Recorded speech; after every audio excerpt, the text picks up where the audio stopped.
Bueno, buenas Radio Archivo. tardes a todos y a todas. Bienvenidos a la segunda parte de esta presentación pública de los trabajos integradores finales de la Diplomatura en Gestión Documental y Administración de Archivos Públicos de la Escuela de Política y Gobierno de la UNSAM.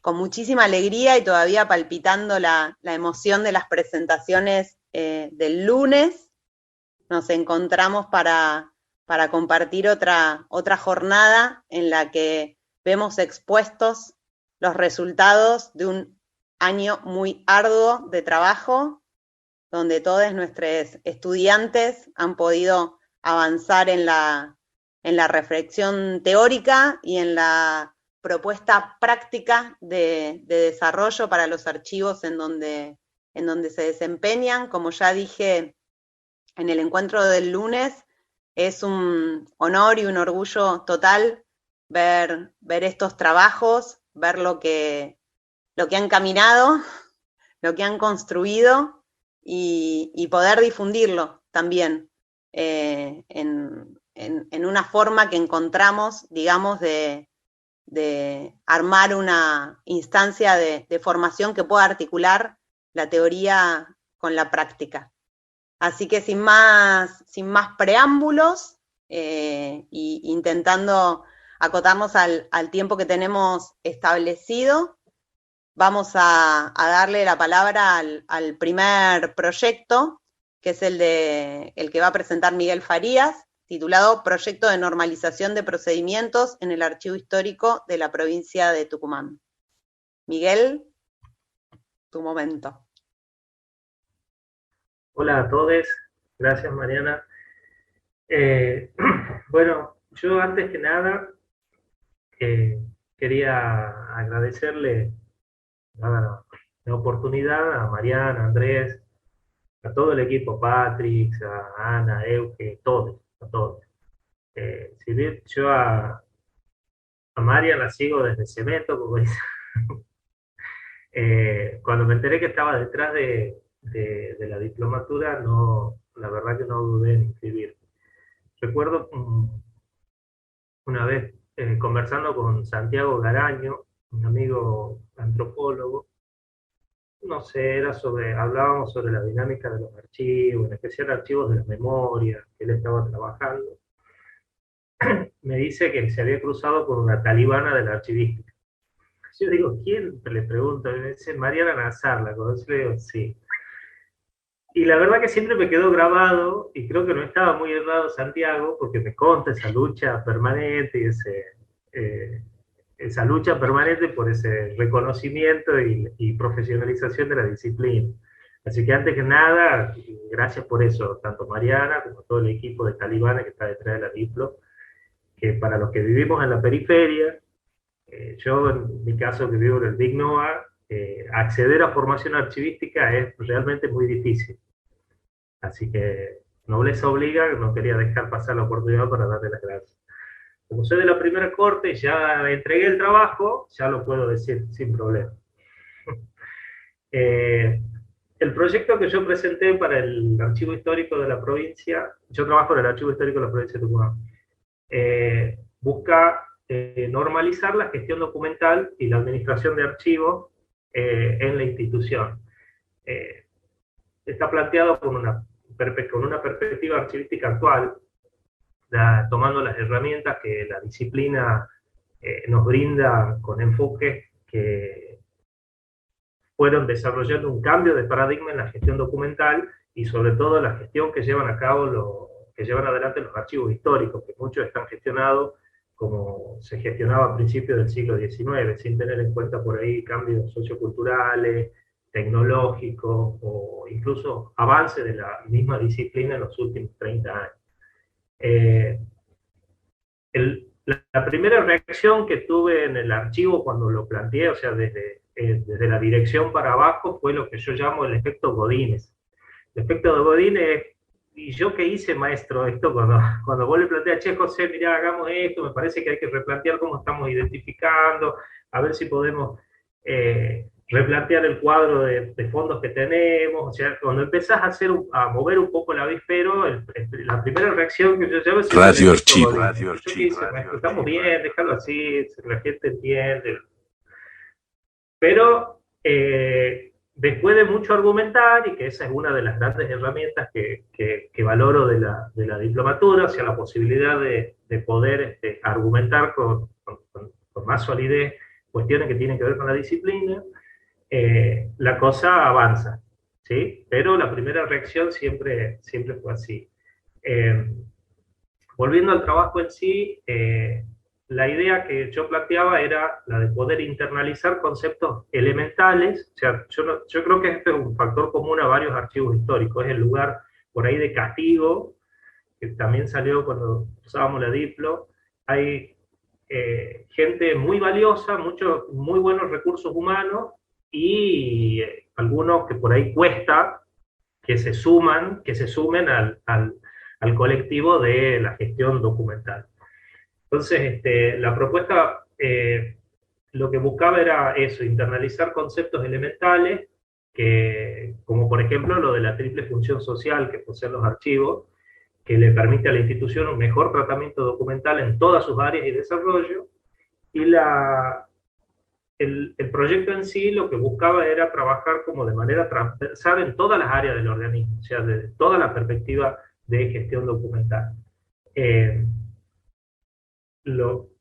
Cuando una serie de idas y vueltas, cuando presenté el proyecto, como para ir achicando el pescado, porque era como que se quería hacer todo junto, y lo planteé como una propuesta evolutiva, o sea, con la idea de ir concatenando acciones concretas en busca de causas y efectos concretos, ¿sí? O sea, concentrándonos inicialmente en lo que es la organización archivística, más precisamente en la identificación y la clasificación de la serie documental. Pensando en que eso, una adecuada identificación de la serie, nos permitiría, por ejemplo, una elaboración o reelaboración de un cuadro de clasificación, o poder dar cuenta del estado actual de los fondos documentales, que eso el archivo, por ejemplo, no tiene un conocimiento real del estado de los fondos. A la vez nos permitía poder evaluar, planificar acciones concretas sobre el tratamiento documental, siempre pensando en una perspectiva integral, que eso fue algo que también valoré mucho de la formación de la Diplo, que siempre es pensando en una perspectiva integral, o sea, cada módulo tenía una integración con y se iban encadenando, y es tan importante lo que es la conservación como de la identificación. Si bien siempre caes en la identificación, si de una mala identificación es como que después van a tener problemas, pero la verdad que fue muy, muy importante eso. Y tomé como base eso, de parte de la bibliografía, las directrices de la RTA, de transparencia de acceso, y que plantea la identificación como un proceso de gestión documental que sirve para analizar las actuaciones que se llevan a cabo dentro de una organización y que permiten conocer en toda su extensión al documento de gestión de eso. Si bien el Archivo Histórico de Tucumán posee una identificación documental, yo eso lo pude como ver después justamente de la formación, se basa, o sea, esa identificación documental que tiene el archivo se basa más bien en el contenido y la temática de los documentos, y sin tener mucho en cuenta el contexto de producción de los mismos. O sea, entonces esta propuesta un poco iba a realizar un trabajo más bien intelectual, donde se busca identificar mejor al organismo productor, el elemento funcional y el tipo documental. Y por último, la organización en sí de las series documentales. Bueno,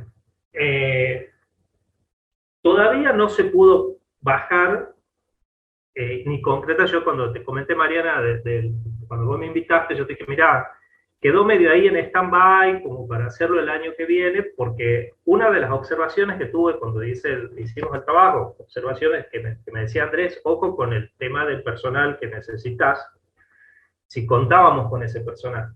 Y la verdad que yo no tuve en cuenta que teníamos bajas muy importantes el año pasado, o sea, se jubilaron 3 personas de un solo, y quedamos al desparramos en cuanto a personal, así que estamos todos haciendo de todo, tipo de che pibe, estamos todos en el archivo.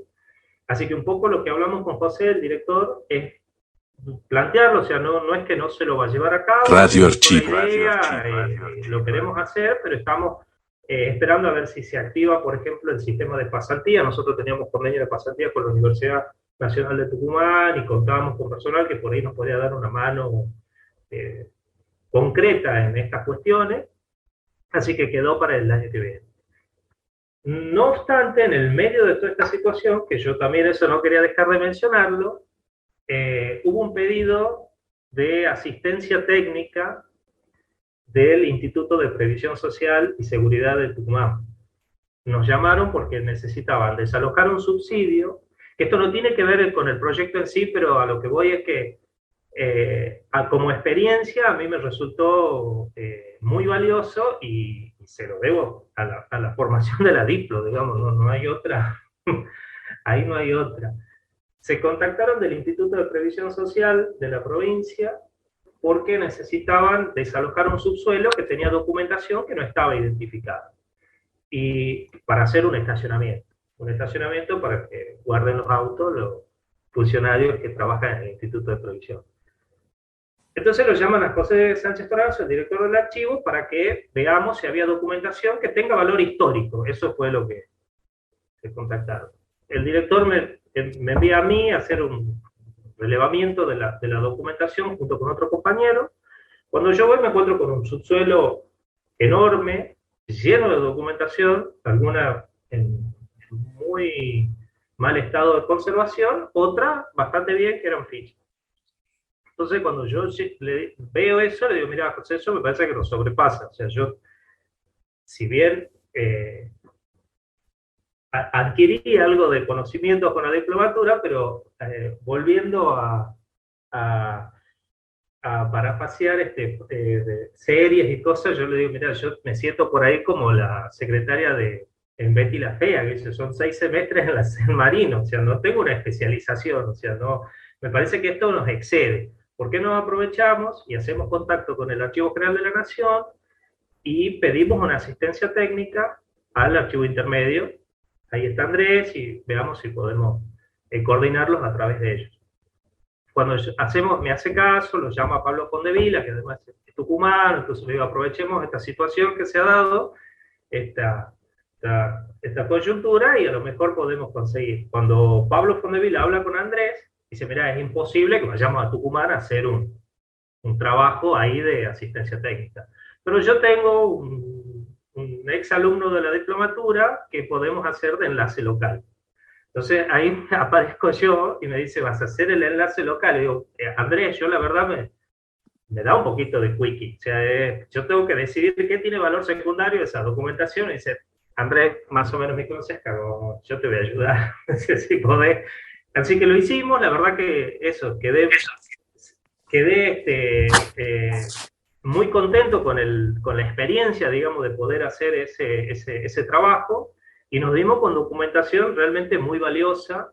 Decidimos que intervenga también la Secretaría de Derechos Humanos, porque había un periodo que tenía que ver, sí, básicamente se identificaron, todo fue con acompañamiento del archivo intermedio, ¿no? De hecho, falta unos detalles como para darle un cierre digno al asunto, pero se identificaron tres series documentales que tienen que ver con planillas de haberes, legajos y fichas de afiliados del Instituto de Previsión, y fichas de personal de los ingenios Santa Ana y Esperanza.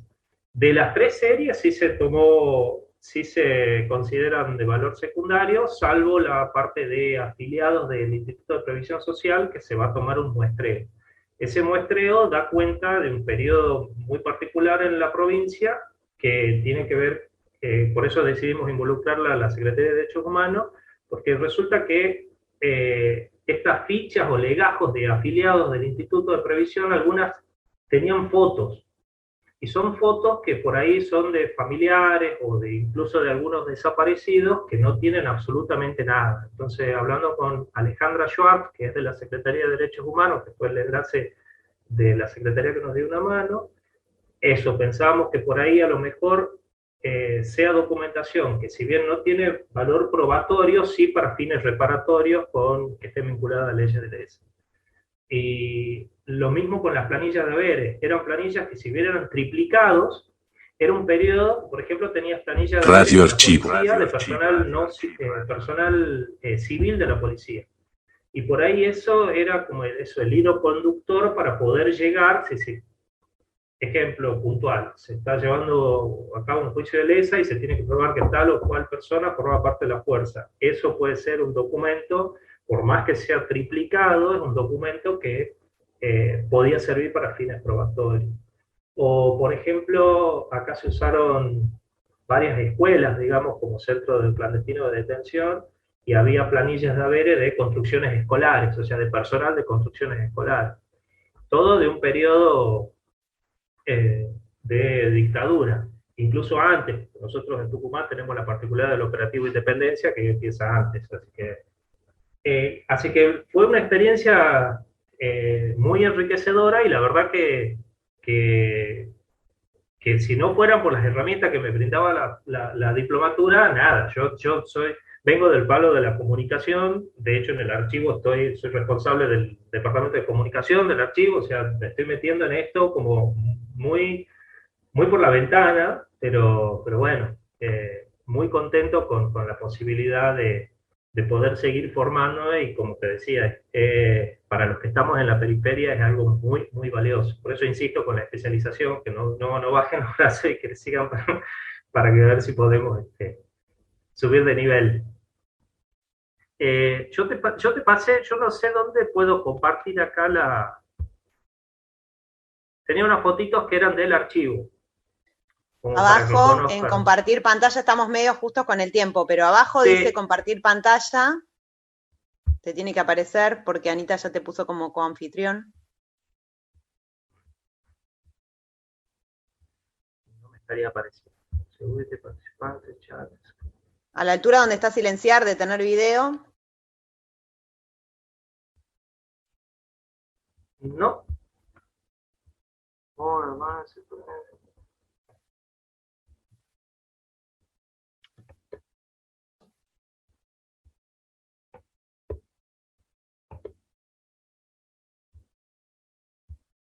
A ver, Miguel, si querés, como lo mandaste por el chat, voy a tratar de compartirlo yo si me sale. Fíjate, si podés, no me estaría saliendo la opción a mí. Me sale en algún lado debe decir compartir pantalla, pero voy a intentar rápidamente, si no... Miguel, está en color verde. A ver ahí, espera, creo que acá está. Mientras tanto, si hay alguien que quiera hacer alguna pregunta, algún comentario. ¿Ahí estoy compartiendo? Sí, perfecto. Bien. Son fotitos cortitas de lo que es el archivo histórico, y después de lo que fue el subsuelo del Instituto de Previsión, digamos, con la documentación que nos encontramos.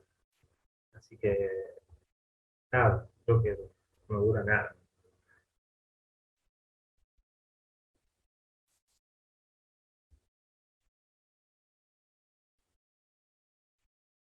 ¿Vos lo conociste, Mariana, al archivo, si viniste en una oportunidad a Tucumán? No, ¿sí? Creo que no fui nunca a Tucumán.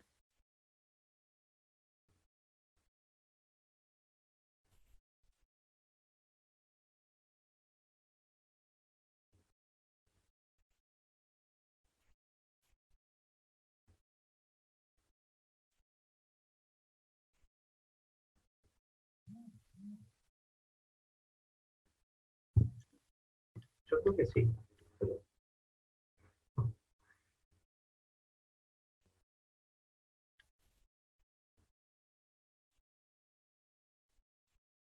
Esa es una digitalización que hicimos del diario El Orden con un convenio con la Gaceta.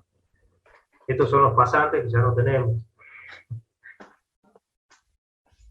Muestras que también ya dejamos de hacerlas, tenemos un espacio cultural para muestras que también todo se... Y esta es la última, que es con las cosas que nos encontramos en el Instituto de Previsión, que quieren hacer el estacionamiento para los funcionarios.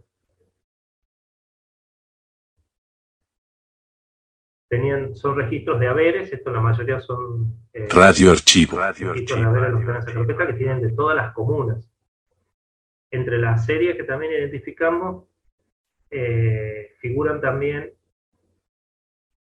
fichas de los ingenios que se cerraron con el cierre de los ingenios de Onganía. Y incluso hay fichas de obreros, estaba el jornal, de cuánto trabajaban, los días que faltaban. Estas son las fichas que te digo de los legajos que tienen fotos. Y que incluso en algún momento es como que la metodología de registro de las fichas de estas de afiliados fue cambiando también. Y en un primer momento se registraba, por eso le pusimos legajos y fichas, porque primero funcionaban como legajos, después se ve que cada repartición empezó a tener legajos de su personal, pero el Instituto de Previsión Social en algún momento concentró toda la información de todo empleado de la provincia. Y acá incluso tiene registro de que si se hizo algún tratamiento, por ejemplo, odontológico, si tiene algún arreglo dentario, que también para fines que tienen que ver con LESA, tenemos el Pozo de Vargas, un montón de cosas comunes acá que puede ser útil para la Secretaría de Derechos Humanos o para la Justicia para identificar. Estas son las fichas de los ingenios, que es del Ingenio Santa Ana y el Ingenio Esperanza, que cuando se cierran los ingenios la provincia se hace cargo y pasó toda esta documentación a la provincia. Estas son las fichas de haberes, donde están, por ejemplo, del personal de la policía o de construcciones escolares, con nombre, apellido y, si, digamos, qué servicio prestaban. Así que, nada, eso. Ahí terminó. Buenísimo, Miguel, muchísimas gracias. ¿Alguien quiere hacer alguna pregunta, algún comentario?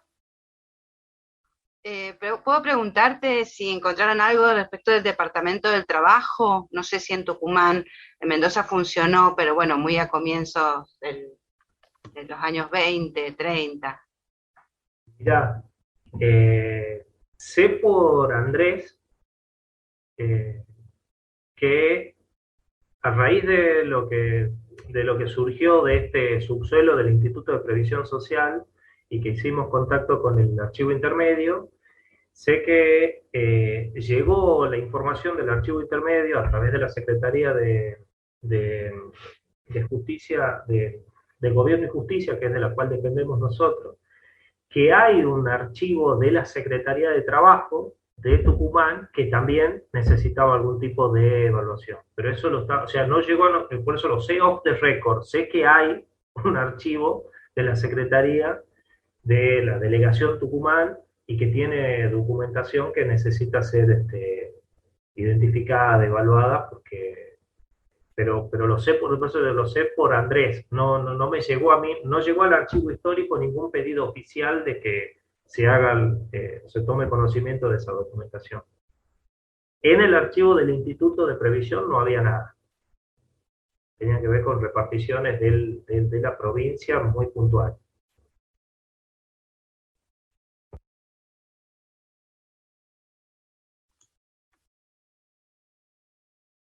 ¿Alguna otra pregunta? Hay muchas felicitaciones y saludos en el chat.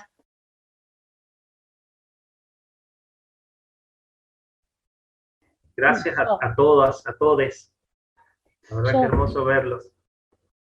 Miguel, ¿pudiste ver alguna fecha que haga referencia al Ingenio Santa Ana? Sí, todas las fichas que encontramos en el Instituto de Previsión, cuando se cierran los ingenios con Onganía, hay dos ingenios que pasan, o sea, los absorbe la provincia, que es Santa Ana y Esperanza. En el subsuelo del instituto están todas las fichas de pagos de obreros y jornales del Ingenio Santa Ana. Qué interesante. Sí, eso... Acá trabajó mucho ese ingenio un instituto del CONICET, que es el ICEF, que está María Celia Bravo y Daniel Castro. Radio Archivo. Me parece que por ahí ellos también tienen mucho relevamiento de documentación. Esto es como inédito, lo del Instituto de Previsión, son todos originales, son todas carpetas enormes que tienen los pagos de jornales. De hecho, hay algunos que se ausenta del trabajo, es el día antes del inicio de la operativa Independencia, y no vuelve, y no está justificada la ausencia. O sea, la verdad que es muy interesante para poder trabajarlo en algún... Por eso decidimos involucrar a la Secretaría.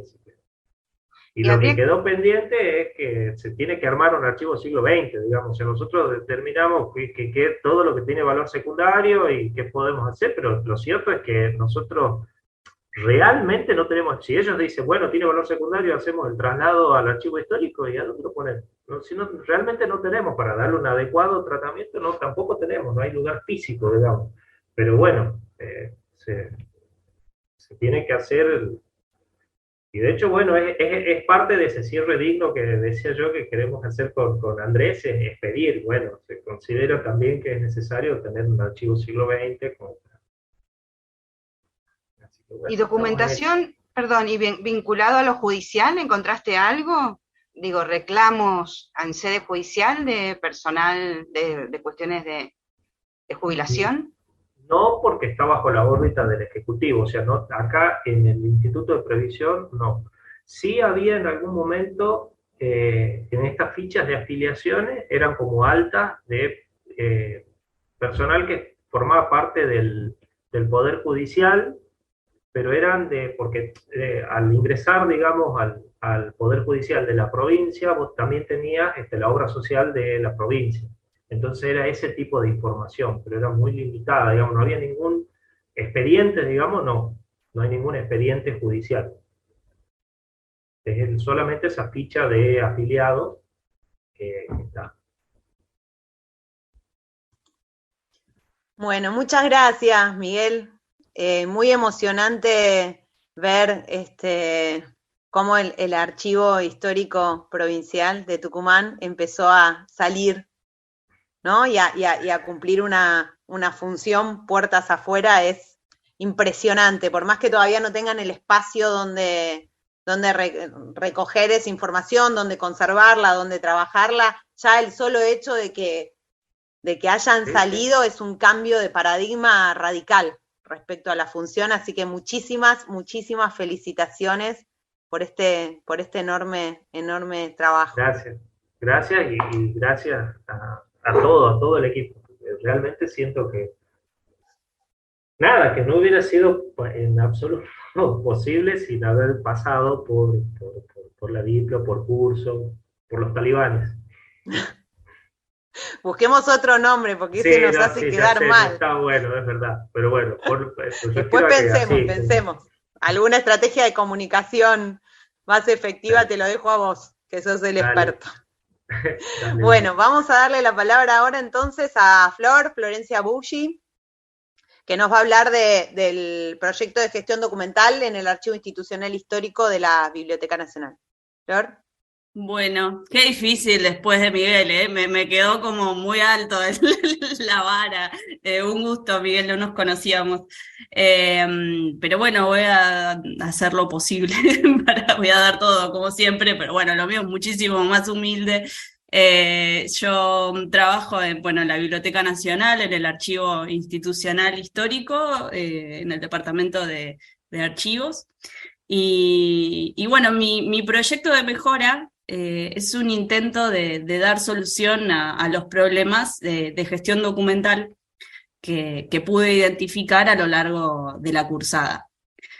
Creo que el aporte más importante de la Diplo, además, por supuesto, de adquirir herramientas y sistematizar saberes y conocimientos, es que me permitió ver el proceso de trabajo de una manera amplia e integral. a veces en lo cotidiano no me es fácil el ejercicio necesario, ¿no? de dar una mirada macro, ¿sí? Pero bueno, se me hizo muy, muy evidente esta necesidad para la gestión documental del fondo, por lo que decidí partir desde el principio, ¿no? Que es el proceso de identificación. El Fondo Biblioteca Nacional es un fondo abierto, ¿sí? La biblioteca continúa en funciones y lo seguirá haciendo. Entonces, en el trabajo cotidiano nos es frecuente que se convoque al área de archivos para transferir documentación desde diversos sectores de la biblioteca. El motivo de transferencia suele ser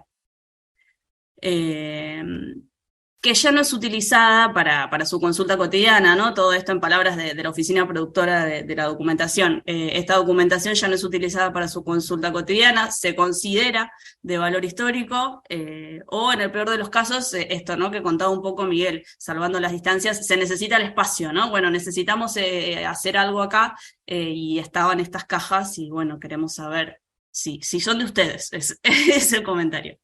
Es habitual que esta documentación no cuente con identificación ni con referencia posible, ¿no? Por parte de la oficina responsable de esta transferencia, por lo que me centré en optimizar este proceso de identificación. Ese es el objetivo. El objetivo entonces es que las archivistas que trabajamos en el archivo institucional durante este proceso de identificación puedan contar con un procedimiento que elimine la duplicación de tareas, evite la guarda de materiales que no son documentos de archivo, y agilice la correcta identificación, la estabilización y la guarda provisoria de los documentos hasta la decisión final que dicte el proceso de evaluación documental. Entonces, la idea fue generar herramientas que fomenten buenas prácticas para el trabajo interno del archivo institucional en esta primera instancia, ¿no? Lo que apunta, como les decía, a optimizar este trabajo de identificación documental. Y para cumplir con dicho objetivo me traté de establecer acciones que deben seguirse en el proceso de identificación documental, teniendo en cuenta las dificultades y los desafíos con lo que nos estábamos encontrando. La idea entonces fue sistematizar el procedimiento según los problemas que tenemos cotidianamente en el trabajo de identificación propios del fondo nuestro, del Fondo Biblioteca Nacional. De manera tal, ¿no? La idea es que se pudiera realizar una identificación asertiva y optimizar el tiempo de trabajo de las archivistas, ¿no? Al eliminar esto de la duplicación de tareas, mejorar también la conservación preventiva, ¿no? De los documentos en este proceso, y facilitar también la posterior tarea de evaluación documental y aumentar de una manera más ágil el volumen del acervo que está accesible a la consulta pública. Como producto de este trabajo hice un instructivo, ¿no? Tenemos un instructivo que contiene acciones concretas, ¿no? Indicaciones específicas para el tratamiento de la documentación, así como también definiciones teóricas básicas e indispensables para realizar, ¿no? Este proceso de trabajo de manera correcta. Y en relación a la aplicación de este proyecto de mejora, a medida que fui definiendo el tema del trabajo final, pude ir proponiéndoles a mis compañeras ciertas modificaciones en el proceso de trabajo que veníamos llevando adelante, de manera tal de encarar esta masa documental sin identificar, teniendo en claro cuáles son, por ejemplo, las características propias de un documento de archivo. Tener este tipo de documentación a mano simplificó y evitó demoras, evitó confusiones, mejoramos el tiempo, eliminamos en gran medida, ¿no? Esta duplicación de tareas, que era uno de los problemas que teníamos, y bueno, y hoy puedo decir que avanzamos en el proceso de trabajo de una transferencia que realizamos en el 2019, proveniente del área de dirección. La documentación hoy se encuentra estabilizada, fue separada la masa documental, de la masa documental, lo que era un documento de archivo de lo que no, está en proceso de clasificación, lo que requiere una indagación más profunda, y hay un porcentaje alto que ya se encuentra clasificado e ingresado a series existentes, por ejemplo, correspondencia de dirección. Todo esto fue guiado, ¿no? Por el instructivo que estuvo siendo ahí también consultado y revisado y puesto como en tensión, ¿no? Con la parte práctica y cotidiana. que bueno, conjuga esto, ¿no? Acciones directas con definiciones teóricas que necesitamos tener cerca a mano. La verdad que yo estoy muy contenta con el resultado. Me parece que la Diplo me dio herramientas, ¿no?, para poder identificar cuáles eran los problemas y qué soluciones teníamos en nuestras manos. Que, bueno, por suerte son un montón. Radio Así Archivo. que ese sería mi proyecto y lo que fue pasando en relación a esto desde esta última etapa que empezamos a justamente a aplicar, ¿no? Como poder bajar todo esto que estuvimos viendo y que estuve reflexionando. Así que bueno, nada, la verdad que muy contenta y agradecida, por supuesto, como siempre. Así que bueno, muchas gracias por escuchar. Gracias, Flor. ¿Alguien quiere hacer algún comentario, alguna pregunta?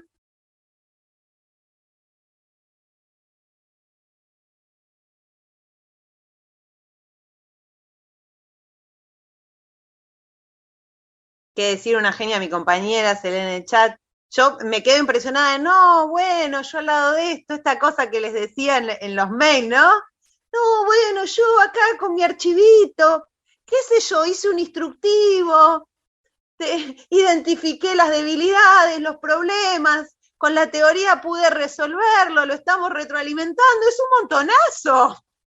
Es un montonazo, o sea, ahora hay toda una línea, ¿no? De estudios de política pública basados en la innovación, la gestión de competencias, se escriben libros, papers, se presentan trabajos. Y esto es un proyecto de innovación fuertísimo. Nada, no es un proyectito, es un gran proyecto que ya se está llevando adelante, se eliminaron tiempos muertos. No tiempos muertos, se eliminó la duplicación de trabajo, la duplicación de tareas y la duplicación de documentos que se van a preservar. Me parece maravilloso, Flor. Nada, perdón, tenía que decir esto. No, gracias. Gracias. Sí, la verdad que estamos muy contentas. Porque es eso, ¿no? Fue como volver a pensar. Es eso, para mí lo importante de un montón de cosas para destacar, por supuesto, el acompañamiento, la paciencia, ¿no? Esto que decían también, de que todo está pensada, se nota que está pensada de manera integral la formación, es alucinante. Pero esto, ¿no? Como el desafío de volver a pensar cosas que veníamos haciendo hace mucho, o que pensábamos que no teníamos soluciones, ¿no? Como, bueno, esto me lo pasan así, ¿qué querés que haga? Les digo que no me lo pasen, les digo que se los devuelvo, ¿viste? Como, no sé, como poner el tema en nada, que igual hay cosas para mejorar, millones. Pero bueno, ¿qué hacemos con lo que tenemos? Y nada, la verdad es que funciona y nada, estoy muy contenta, así que agradecida. Y eso, gracias por escuchar y por compartir. Muy bueno. Ceci, ¿vos no tenés audio? ¿Querés preguntar algo? Porque vi ahí que apareció. Sí, tengo audio. Bueno, ¿cómo estás? Felicitaciones por todo el trabajo, la verdad que se nota que se desarrolló un montón. Mi consulta es la siguiente, ¿no? Vos hablabas de las herramientas, ¿no?, para desarrollar la sistematización. Antes de eso, ¿dónde cargaban, digamos, la información antes de sistematizar todo? No, igual en relación, a ver, a la sistematización, lo que nosotros tenemos, por un lado, es en el catálogo de la biblioteca se encuentran todas las series, que la descripción sucinta, aunque sea, de todas las series que tenemos disponibles del archivo institucional. Con sistematización, esto por un lado a nivel sistema de accesibilidad digital. Cuando hablo de sistematización me refiero a poder sistematizar de que todas las tareas sean hechas de una misma manera dentro de un sistema integral, ¿sí? No lo claro. ¿Administrativo? Sí. ¿Cómo? No, perdón. Como un procedimiento administrativo, decís.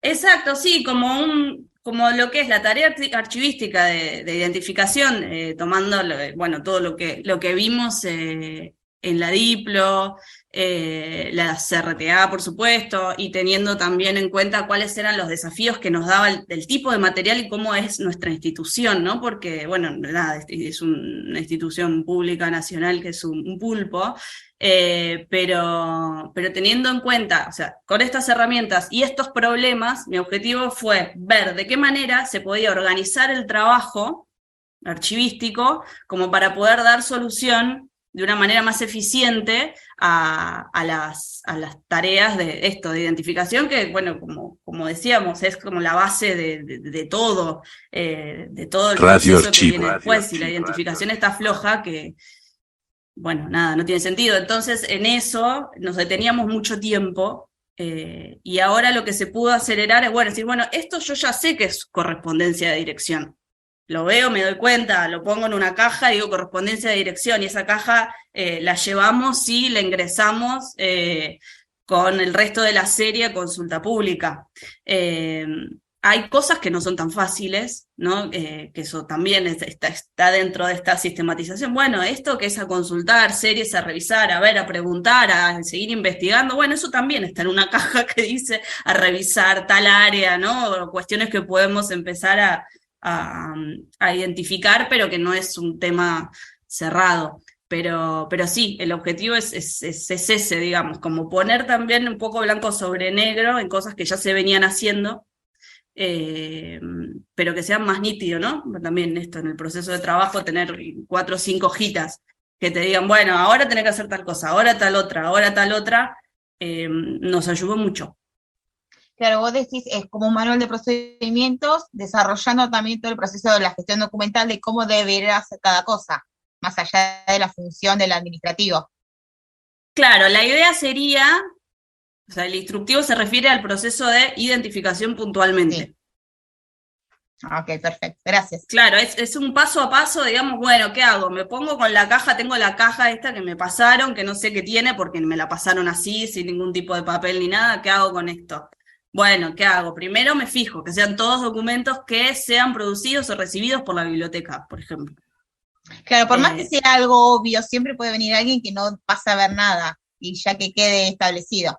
Claro, o también hay veces que o sea, hay cosas que son muy, muy sencillas como estas que estamos diciendo, y hay otras que no tanto, o sea, a veces te desafía un documento y te dice, este documento es auténtico, o sea, y tener ahí... El documento te desafía, eso ya Total, es mucho. yo me siento muy desafiada por mi material de trabajo, pero bueno, decir, bueno, pará, a ver, ¿cuáles son las características de un documento de archivo? Y tenerlas ahí punteadas, a mí, a mis compañeras nos ayudó un montón.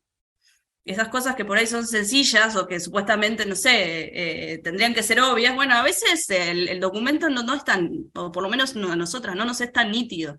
Y poder ir a la teoría cuando hace falta, si bien nuestra tarea es muy práctica, necesitamos teoría, es un montón.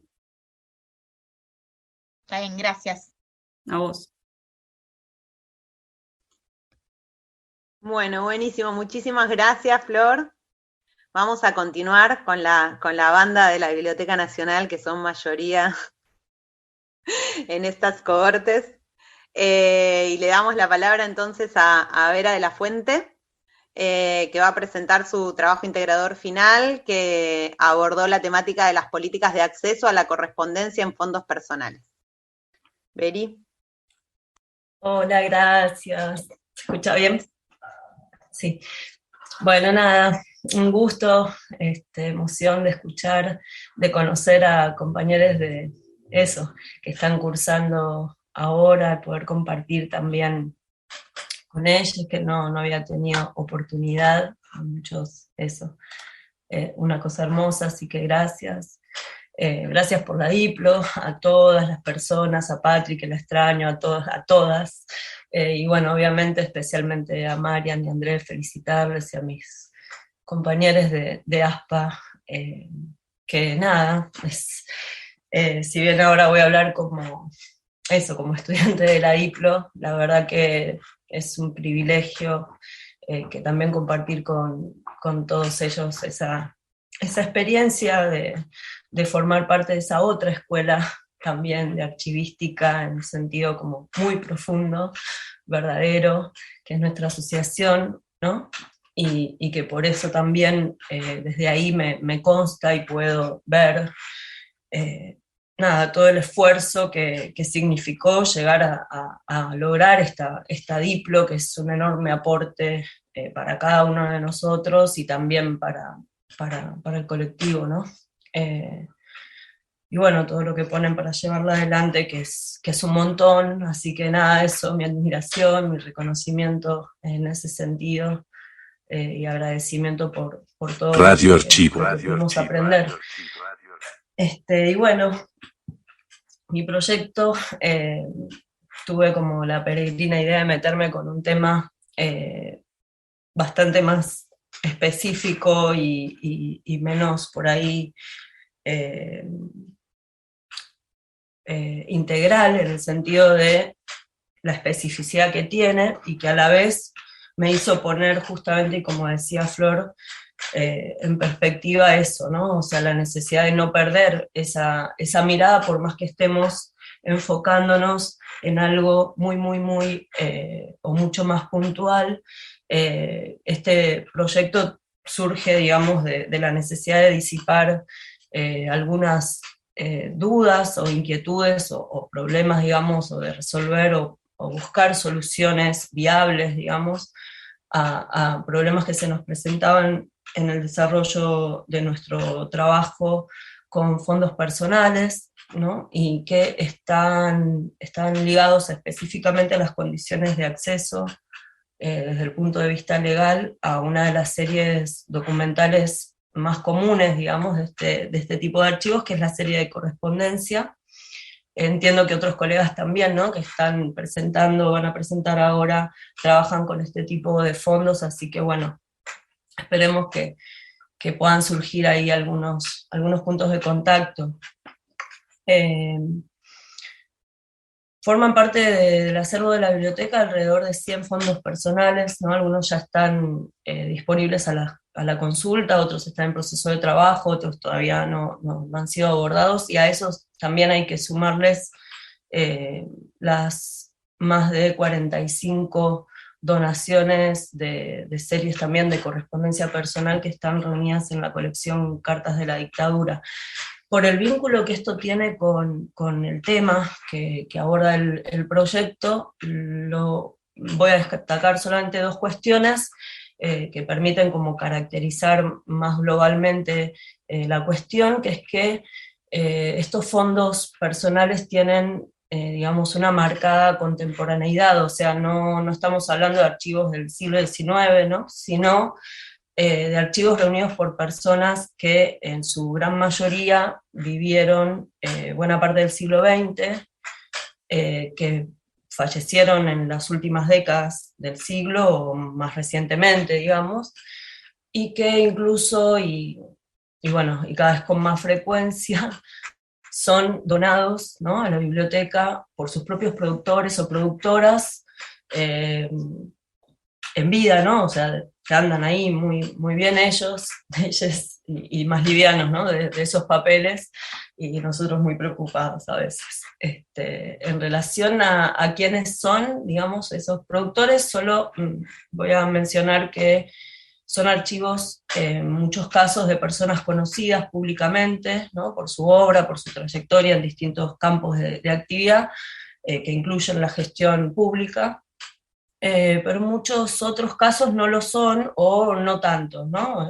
Por ejemplo, muchas de las personas que donaron su correspondencia a la colección que mencionaba antes, ¿no?, que son mayormente ahí, bueno, militantes, políticos, familiares de víctimas del terrorismo de Estado, personas que estuvieron presas, ¿no?, por causas políticas, exiliadas, etc. Entonces, bueno, para ir al nudo de la cuestión, sabemos que es propio de esta serie que esté conformada en gran medida, en muchos casos, por las cartas recibidas por el productor o productora del fondo por parte de otras personas, y esto implica que, más allá de la voluntad del productor o de sus herederos de donar tal vez vender sus archivos, que en el análisis entonces de las condiciones de acceso, hay que considerar los derechos que puedan estar en juego de otras personas y que pueden surgir tanto a partir de la autoría, ¿no?, de los documentos, que serían en ese caso derechos ligados a la propiedad intelectual, como de lo que tiene que ver con el derecho a la intimidad de las personas, y en particular el problema de la vigencia o no de la privacidad de la correspondencia respecto de la propia persona remitente de esas cartas, ¿no? Que es una documentación que está protegida por las leyes y tratados internacionales, ¿no?, que bueno, desde el 94 en muchos casos tienen jerarquía constitucional, ¿no?, como un derecho fundamental de la persona, ¿no? Entonces, si la persona está viva, pueden pasar muchas cosas, puede alegrarse, ¿no?, eso nos consta y es mayormente la situación, ¿no? Si sabe que sus cartas están en el archivo, que son consideradas valiosas, o puede suceder que considere que darlas a la consulta pública sin su consentimiento vulnera sus derechos, ¿no? Entonces esto, que además al parecer no depende, o sería algo distinto y no estaría sujeto a la sensibilidad o no de la información contenida en el documento, aparentemente configura, digamos, otra situación, y yo estoy hablando así de un montón de supuestos porque obviamente es un proyecto que está en desarrollo, ¿no?, que no es algo que hayamos, digamos, concluido, que podamos, o sea, no esperen que haya respuestas acá cerradas o definitivas a una cuestión que por otro lado, como sabemos, genera debates importantes, en todos lados, acá y en otros países, ¿no? Entonces, y que además ha avanzado mucho y ha tenido muchos, digamos, y tiene mucha significación en planos de lo político y de los, digamos, de los procesos que atravesamos a nivel social en los últimos años después de los regímenes represivos. Así que bueno, volviendo al punto, digamos, esto que decías es un problema igual que podemos diferenciar de otro, que también puede darse, ¿no?, por las características propias de esta serie, que es que los documentos puedan contener ocasionalmente información que pueda ser considerada sensible referente a terceras personas identificadas o identificables, como se suele decir. Entonces, dos cosas ahí, el proyecto, bueno, por supuesto se apoya en todo este trabajo previo que se viene haciendo, lo mismo que en los procedimientos que ya existen y que tenemos desde un principio considerando, ¿no?, y conociendo estas problemáticas, pero bueno, todo el trabajo previo, identificación, clasificación y descripción que se realiza en el departamento. Incluso en algunos casos contamos con datos que se relevaron así sistemáticamente respecto a los y las remitentes, ¿no?, si viven, si tenemos fecha de fallecimiento, ¿no?, y a la presencia incluso de datos sensibles, ¿no?, que digamos desde hace años esa revisión se hace y forma parte de los procesos técnicos cuando se decide abordar esa serie documental a nivel unidad documental, porque esto forma parte de una política que busca ampliar las posibilidades de difundir estos documentos a través de su digitalización y de su puesta, digamos, en consulta remota, en línea, por supuesto cuando no presentan restricciones, ¿no? Y después, bueno, en relación a los procedimientos, ¿no?, de consulta en sala, todos los fondos con los que trabajamos son de acceso, digamos, irrestricto, incluyendo estas series documentales. Y se requiere, en todos los casos, previo a la consulta de los documentos, la firma de una declaración de responsabilidad en relación tanto a los límites que establece la Ley de Propiedad Intelectual, como un compromiso de no divulgación o de disociación de datos en relación a la información sensible que se pueda llegar a tener acceso a partir de la consulta, ¿no? Esta formulación forma parte de la ficha, ¿no?, con la cual se registran y que firman todas las personas que son usuarias del archivo y que fue aprobada, ¿no?, en el área de jurídicos de la biblioteca. Después, en relación a la reproducción, se permite la toma de fotografías sin flash en el momento de la consulta.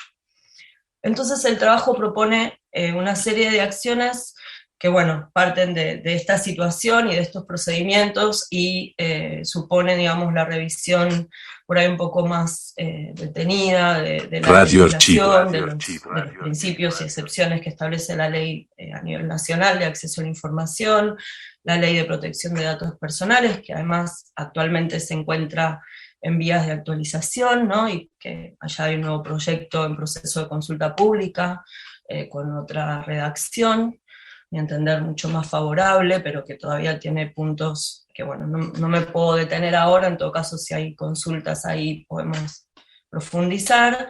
La ley modelo iberoamericana de acceso a la información, bueno, los modelos de la RTA, ¿no?, todos los aportes justamente, ¿no?, de la diplomatura, que nos facilitó, nos acercó y que nos permitió ver la importancia que tienen para la mejora de la gestión documental en nuestros archivos, además de, bueno, un montón de bibliografía y debates que se fueron desarrollando, como decía, en los últimos años en torno a este tema. Y también incluye eso, ver qué está pasando, qué están haciendo otras instituciones que trabajan con este tipo de fondos, pero bueno, ahí nos encontramos con que la situación no es distinta, digamos, en ese sentido, que además, salvo contados casos, ¿no?, de ahí, como el NM, y bueno, lo que estamos en diálogo ahí también con el Archivo General de la Nación, no hay tantas instituciones que tengan, digamos, una política de acceso por escrito y aprobada, digo, cuando forman parte, ¿no?, de un archivo de gestión pública. Entonces, para cerrar, digamos, dos cuestiones que me parece importantes a considerar y que tienen que ver con este aporte que también valoraba Flor y Miguel, y que creo que todos vamos a valorar toda la vida, y yo que, bueno, quienes me conocen así por mi temperamento melancólico, no quiero detenerme en eso, pero que sí, tuve el privilegio de compartir con Mariana desde hace años, de escucharla desde que se largaron con Andrés, que me acuerdo como si fuera ayer, a dar los primeros cursos, ¿no?, de principios básicos de archivística, y que desde ahí este concepto del fundamentalismo, ¿no?, pero que es fundamental, ¿no?, incorporar por la claridad y por la... sí, eso, por la perspectiva, que es la que no tenemos que perder de vista como archivistas, ¿no? Y que son más globales. Entonces, una, que, digamos, si bien se trata de una serie, ¿no?, sobre la cual estamos, por así decir, planteando este análisis, se trata de una serie que presenta estas especificidades, a la vez sabemos que es una de las series más habituales y propias de este tipo de fondos documentales, y que por lo tanto, de alguna manera, el análisis tiene que incorporar toda una serie de cuestiones que se derivan de ese propio concepto de fondo que tenemos que hacer valer, más allá de que las normativas específicas que existen no lo estén mirando de esa manera, ¿no? Por otro lado, esto, como sabemos, ni los recursos ni los procesos que involucra la gestión documental son estancos, ni los recursos son infinitos, y eso es clave, digamos, y en ese sentido pasa que, o están las implicaciones de que estas consideraciones que pueden surgir en la evaluación de la accesibilidad desde el punto de vista legal, tienen que tenerse en cuenta desde el mismo momento en que se piensa, se gestiona, se evalúa la adquisición o la recepción del fondo documental. Tienen que tener en cuenta que los procesos archivísticos abordan esos fondos de lo general a lo particular y todo lo que sabemos. También implica, por ejemplo, que estos fondos cambian en su estatuto, digamos, de alguna manera, ¿no? Son de origen privado, pero tuvieron una evaluación que determinó su valor histórico, de interés público, o como se lo quiera nombrar, digamos, como conjunto documental, ¿no? Y también que hay un marco legal que encuadra el tratamiento de estos documentos y de estos fondos como parte de una misión institucional que implica competencias, ¿no? Que implica también obligaciones y responsabilidades. Y por último, bueno, eso, que hay procedimientos de acceso, ¿no? Más amplios, ¿no? Y que incluyen, por ejemplo, la posibilidad de poner en juego este instrumento como solución, digamos, que implica el compromiso por parte del usuario respecto del uso de la información, ¿no?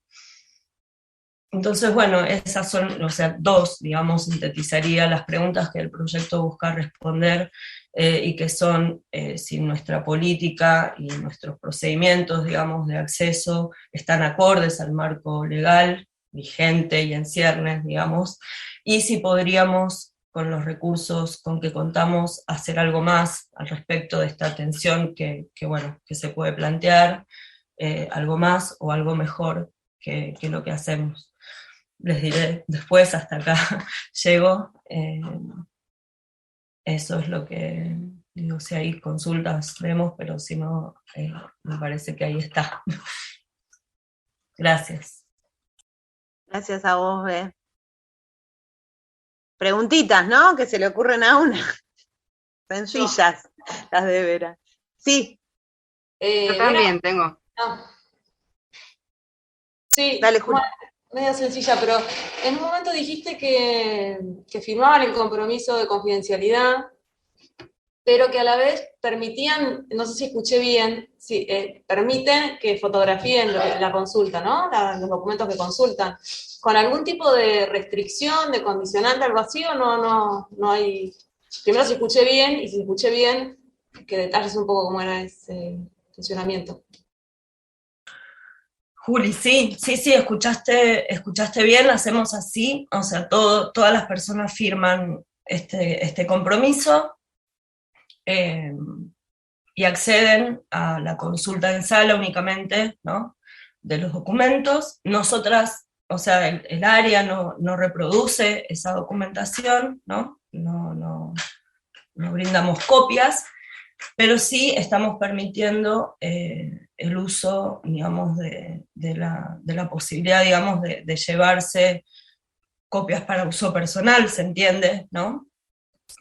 A las personas que vienen a investigar, porque entendemos que, en definitiva, la información a la que están accediendo se la pueden copiar a mano, se la pueden llevar con una foto, pero, digamos, entendemos que el problema reside esencialmente en ceder o no esa información, pero bueno, ante la duda restringimos también, o sea, entendemos que eso no lo vamos a reproducir hasta que esto no esté por lo menos más claro, ¿no?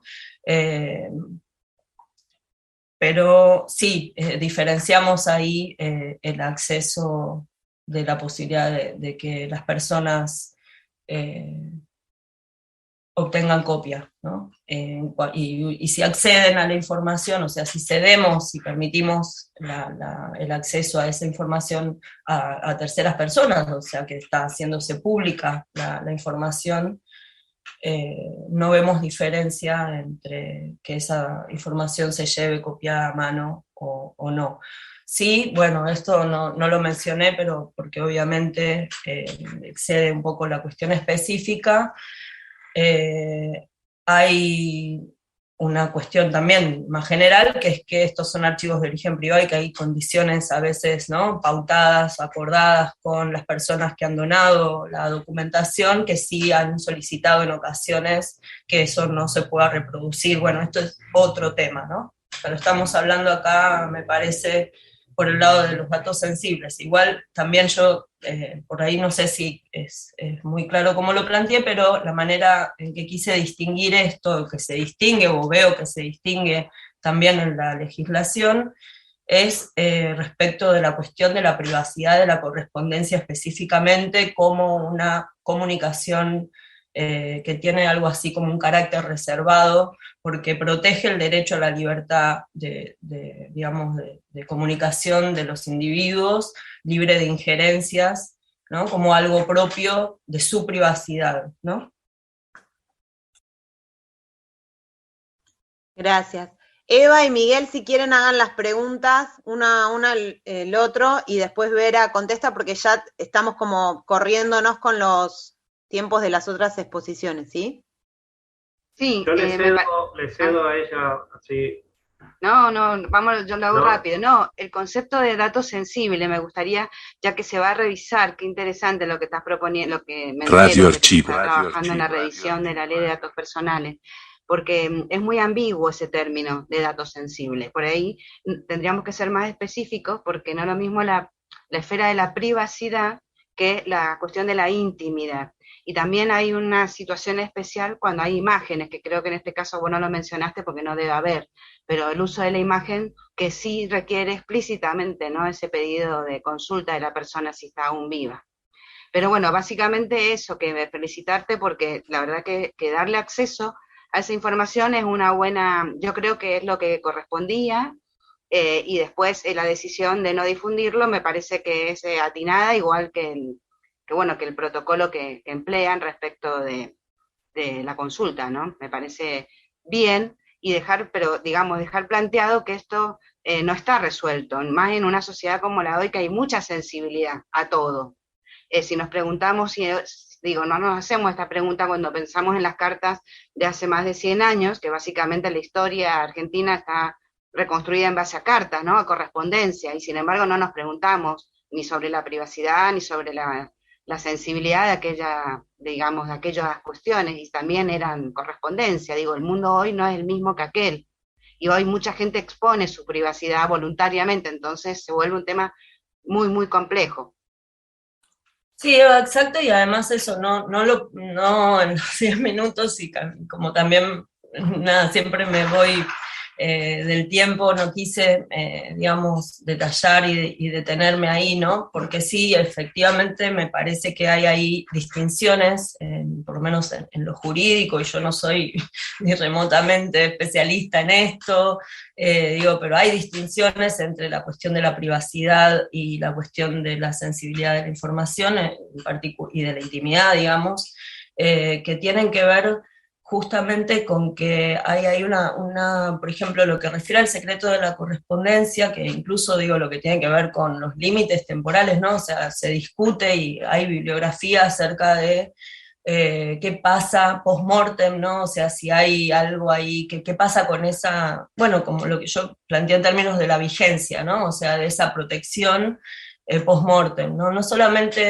de lo que refiere al honor y a la privacidad, que es como derecho fundamental de las personas, sino en relación a los datos sensibles específicamente también, ¿no? Como algo diferenciado, pero que también hay ahí una serie de problemáticas. En la nueva redacción del texto, digamos, que se propone como proyecto, hay además una cosa que, hay una formulación, que por supuesto ya está definido en la ley actual, vigente ahora, y en la nueva redacción una definición de estas distintas categorías de información personal, ¿no? Una de las cuales es la información considerada sensible, que requiere mayor protección, que tiene una definición, digamos, se dice, creo que taxativa, o sea, por enumeración, pero no, más allá de que podemos discutir eso o agregar ahí cuestiones, ¿no? Pero además de eso, hay toda una cuestión que tiene que ver con el consentimiento, con el informar, ¿no? Y con los derechos que se reconocen al titular o la persona titular de esa información, o sea, a quién refieren, ¿no? De quién son esos datos, que en este caso me parece que, por lo menos en el caso de la correspondencia, sí son bien cosas distintas, ¿no? La privacidad que la cuestión de la sensibilidad de la información. Lo que pasa es que además pueden coincidir. ¿no? Y sabemos que las intersecciones son peligrosas y más delicadas cuando surgen. Ahora, después, en lo concreto, y para volver a esto de lo integral y de la mirada y de los recursos y las posibilidades, en la nueva formulación de la ley, la verdad, incluso se permitiría, ¿no?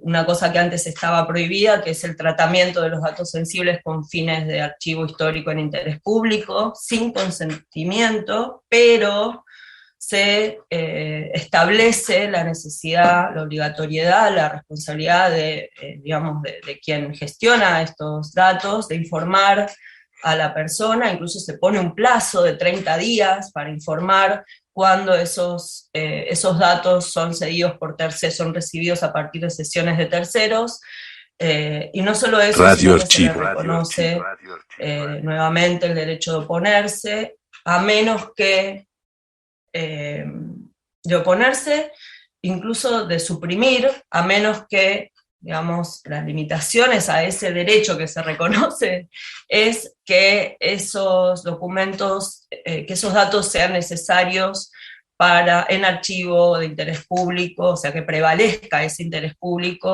y o que esa información esté siendo necesaria para la consolidación de los procesos de memoria, verdad y justicia, o sea, y de derechos humanos en general, o esté relacionado a eso.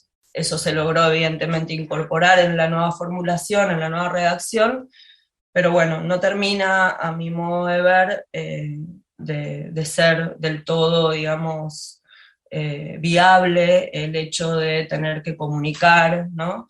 Pero bueno, hay procesos que igualmente se realizan en la biblioteca, en otras áreas incluso, por ejemplo, recabar información relativa a los productores de documentos para poder armar, digamos, las autoridades, ¿no? Los registros de autoridad, y entonces nada, nos enteramos que se estaban contactando con las personas y diciéndole, hola, tenemos sus documentos, bueno, no sé, como hay un montón de detalles que ahora no puedo desarrollar, pero que sí estaría bueno que quienes trabajen con este tipo de fondos, estaría bueno compartir en torno a estas cuestiones, sí. Y más ahora que está eso, desde ASPA incluso se está difundiendo, ahí Marian pegó el enlace, la consulta pública, y como archivistas tenemos que poder opinar, ¿no? sobre esto. Es fundamental introducir nuestra perspectiva ahí. Gracias, Bé. Igual vence mañana, así que si lo van a leer, pónganse ya. Por favor, estamos trabajando duro con Vera, con Ceci, con varias, en ese tema, y sí, es súper importante. Pasamos entonces a Manuel San Román, que nos va a hablar, siguiendo la línea de la gestión de fondos personales, sobre el archivo de Andrew Graham Yoll en el área de colecciones especiales y archivos de la biblioteca de UDESA, de la Universidad de San Andrés. Buenas, ¿cómo andan? Sí, como decía Mariana, yo formo parte del área de colecciones especiales y archivos, que funciona dentro de la biblioteca Max von Buch de la Universidad de San Andrés, que si bien es una institución privada, todo lo que está dentro del ámbito de la biblioteca es de acceso público. Estamos en Victoria, partido San Fernando, a metros de la desembocadura del río Luján, lo cual nos trae muchos problemas de humedad, muchísimos problemas de humedad en depósito y en sala. De hecho, durante la diplomatura estuvimos hablando un montón por cómo solucionar todos los problemas de humedad relativa que hay. Mi proyecto se basó es así como mucho más micro, que es en el procesamiento de un fondo personal, que es el de Andrew Graham Yoll. Entró en donación en 2017 con él en vida, lo cual fue muy positivo, porque los fondos personales, en nuestra experiencia al menos, normalmente entran como donación de familiares de alguien que tal vez ya falleció hace décadas y la familia fue guardando los papeles de tal personaje y entran por donación con un material súper intervenido. En este caso fue una donación con el donante en vida, entonces participó incluso de la mudanza, ayudó un montón en ordenamiento y en identificar el material, pero sucedió un contexto puntual, empezó la pandemia, Graham Yoll falleció en Londres en 2019. Acá los archivistas que estaban en el momento dejaron de estar, y entonces nos encontramos con un fondo personal a medio procesar. Esto lo comento porque nos dimos cuenta de la necesidad, lo imperioso que es que el archivista vaya documentando las decisiones que toma. El fondo estaba muy estabilizado en materia de conservación, estaba como todo ya en cajas de guarda y demás, lo cual fue espectacular. Pero se había empezado a armar la clasificación, identificación, estaba todo como a medias, en el medio de la pandemia se cortó, y bueno, y cuando vinimos nosotros, que no éramos lo que Radio Archivo. Además de entender el fondo personal, fue entender qué estaba haciendo el archivista anterior, el cual ya quedaron desvinculados de la institución. Entonces, nada, es como un llamado un poco a la necesidad de que el archivista vaya documentando las decisiones que toma. Graham Yoll fue periodista principalmente, fue escritor tanto de libros de divulgación como libros de ficción, bueno, y una actividad periodística muy amplia desde la década del 60 hasta su muerte, por lo menos. Tuvo una etapa de su vida a partir de las fines del 60, empezó a trabajar para el Buenos Aires Herald. Es un libro es una publicación periódica en inglés que se publicaba en Buenos Aires, y tuvo la particularidad que durante la última dictadura se caracterizó por la gran denuncia que hizo de desapariciones y demás, hizo eco de toda esa situación. A él le valió el exilio en el 76, se fue para Londres. Actualmente estamos con todo este material, estamos en un proceso de identificación. Yo en el trabajo calculé en el diagrama de Gantt una identificación de 15 días, lo cual ya vamos 2 meses y no llegamos ni al 10%.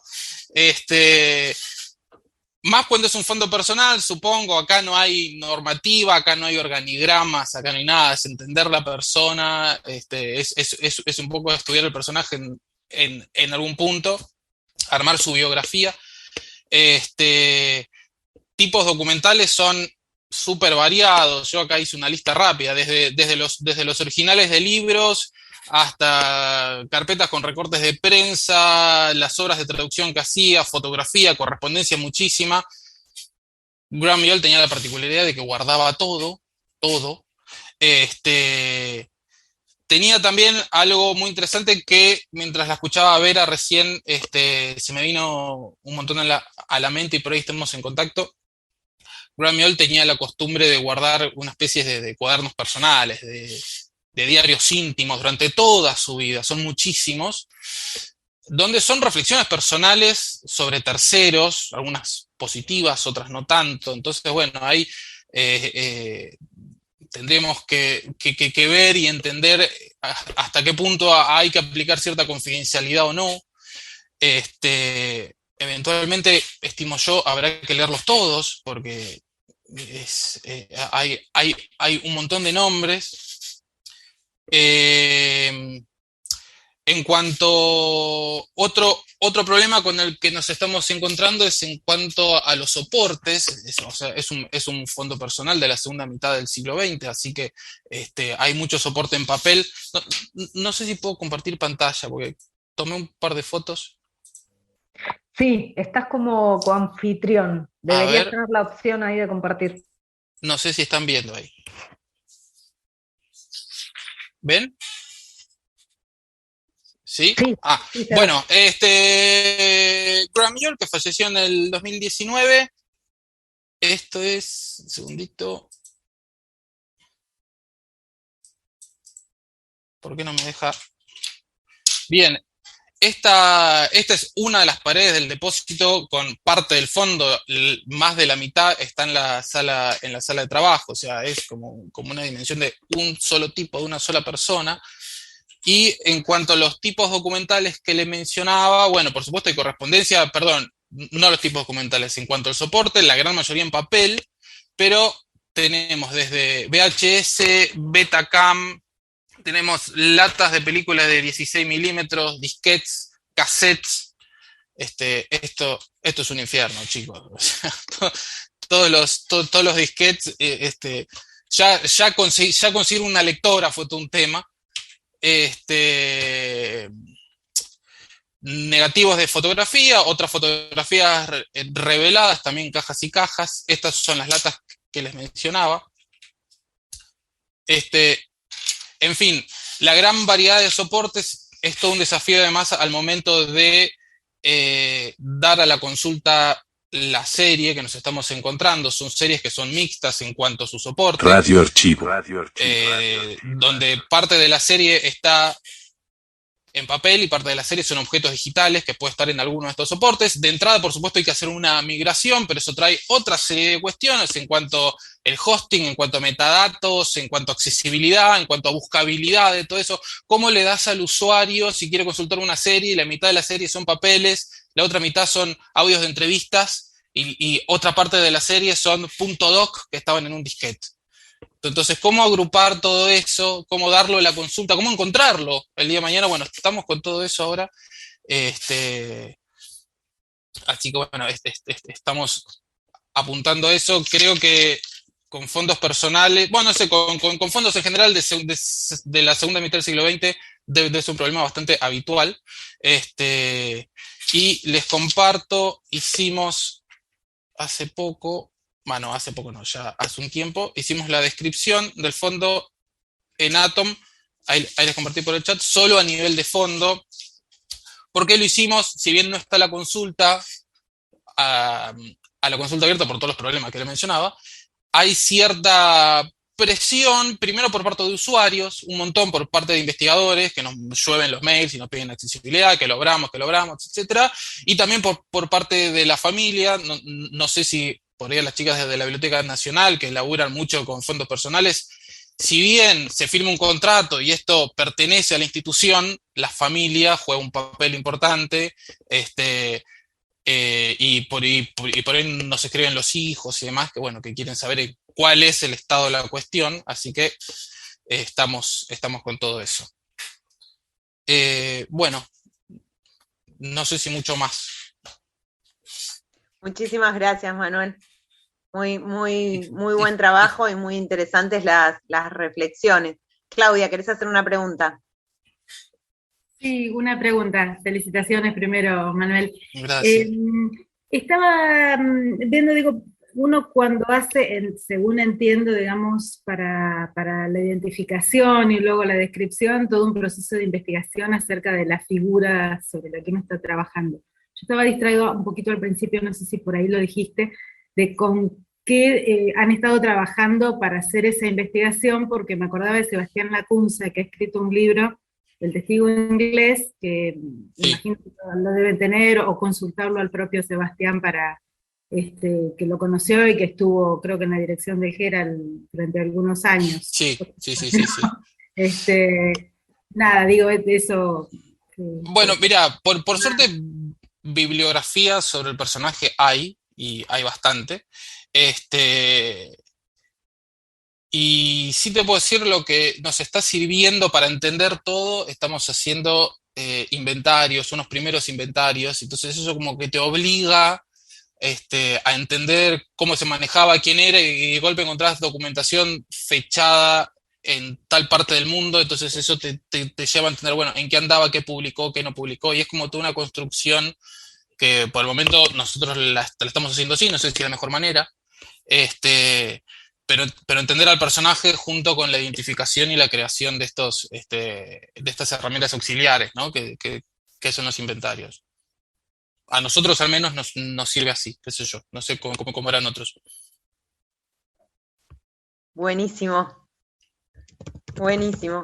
Hay felicitaciones en el chat. Perdón que estoy como corriendo, pero no quiero que el resto se quede sin su tiempo. ¿Hay alguna otra pregunta o comentario? ¿No? Pasamos entonces a la... Una cosita que le quería preguntar, si él lo dejó para que esté todo, o sea, el tema del acceso, si dejó algo escrito en cuanto al acceso a toda la documentación.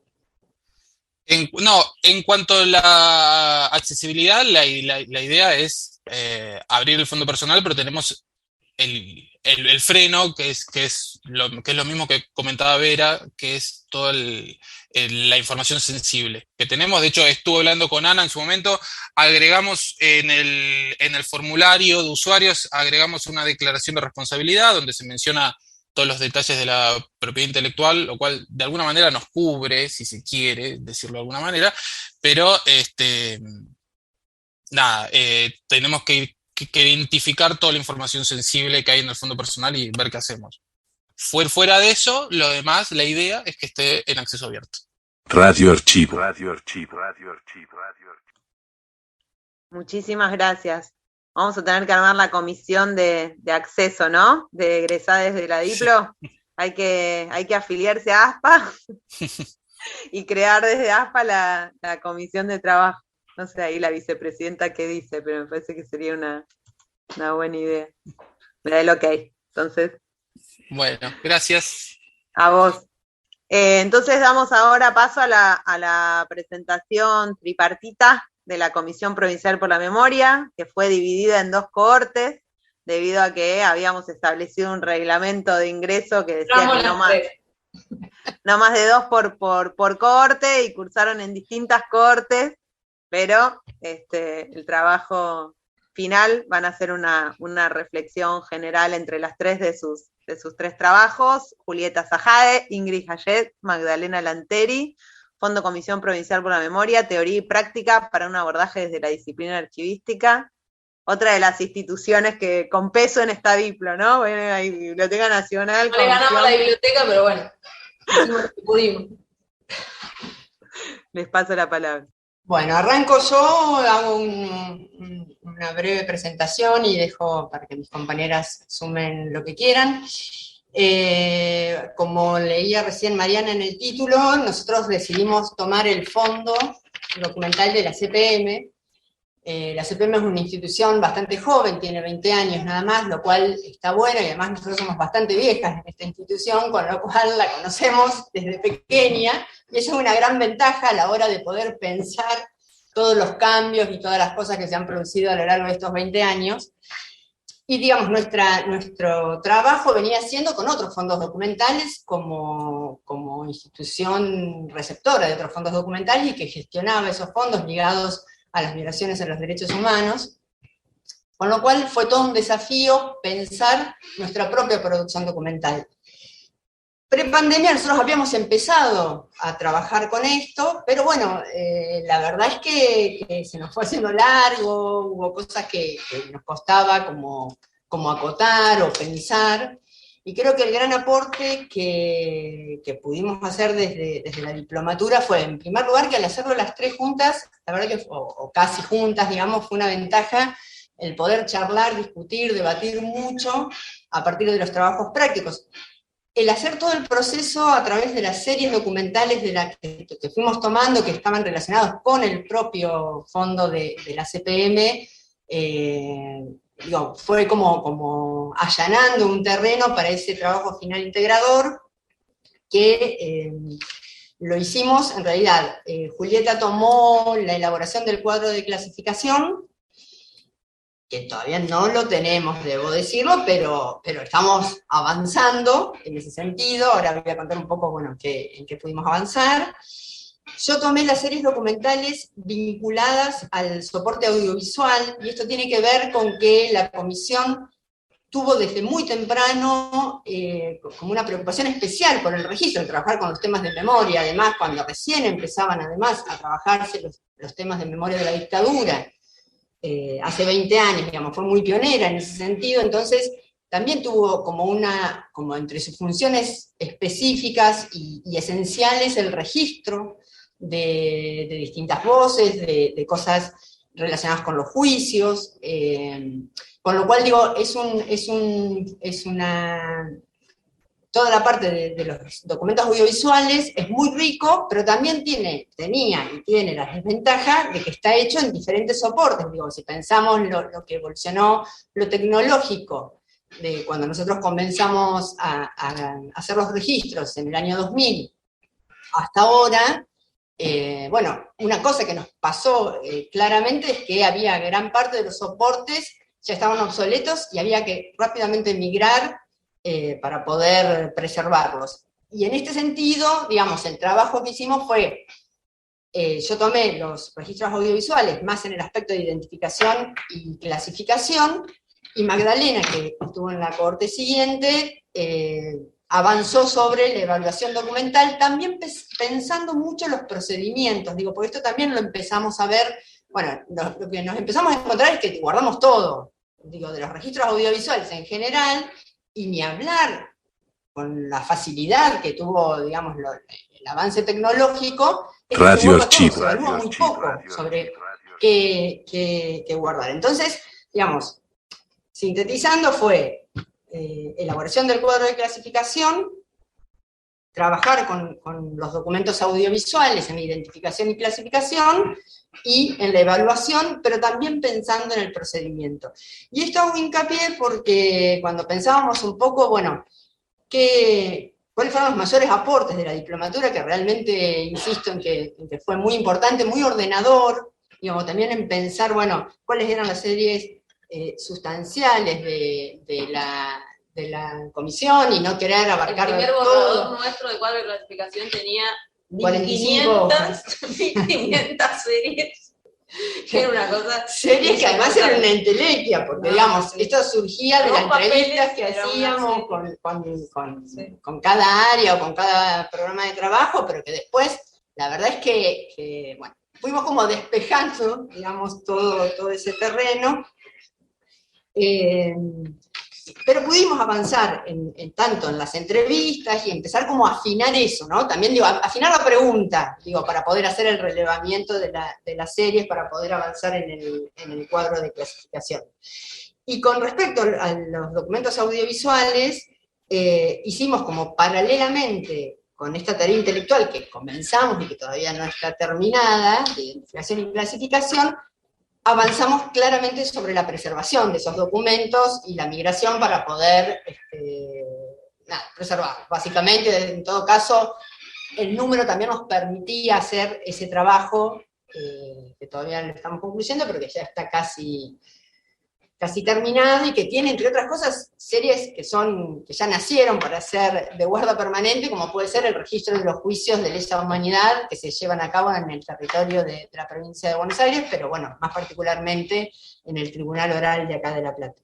Pero decía, bueno, lo que nos aportó básicamente era, por un lado, esta cosa más ordenadora, bueno, de clarificación también de muchos conceptos, y por el otro, poder ver el procedimiento, o sea, pensarnos realmente como productores de documentos. Y eso fue como ¿no? Digo, poder pensar desde que se produce el documento, desde que producimos el documento, ¿no?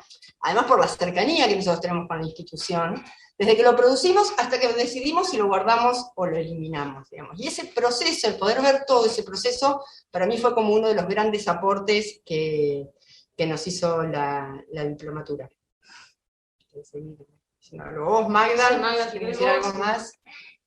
No, yo muy simple, pero en esto de qué aportó, no voy a, muy breve, pero una cosa esto de que nos sirvió como estructural, también hay una cosa de volver, no me acuerdo si lo decía Vera o no me acuerdo quién, pero esto de volver a los principios básicos, y que a veces uno en el andar y en la práctica se pierde.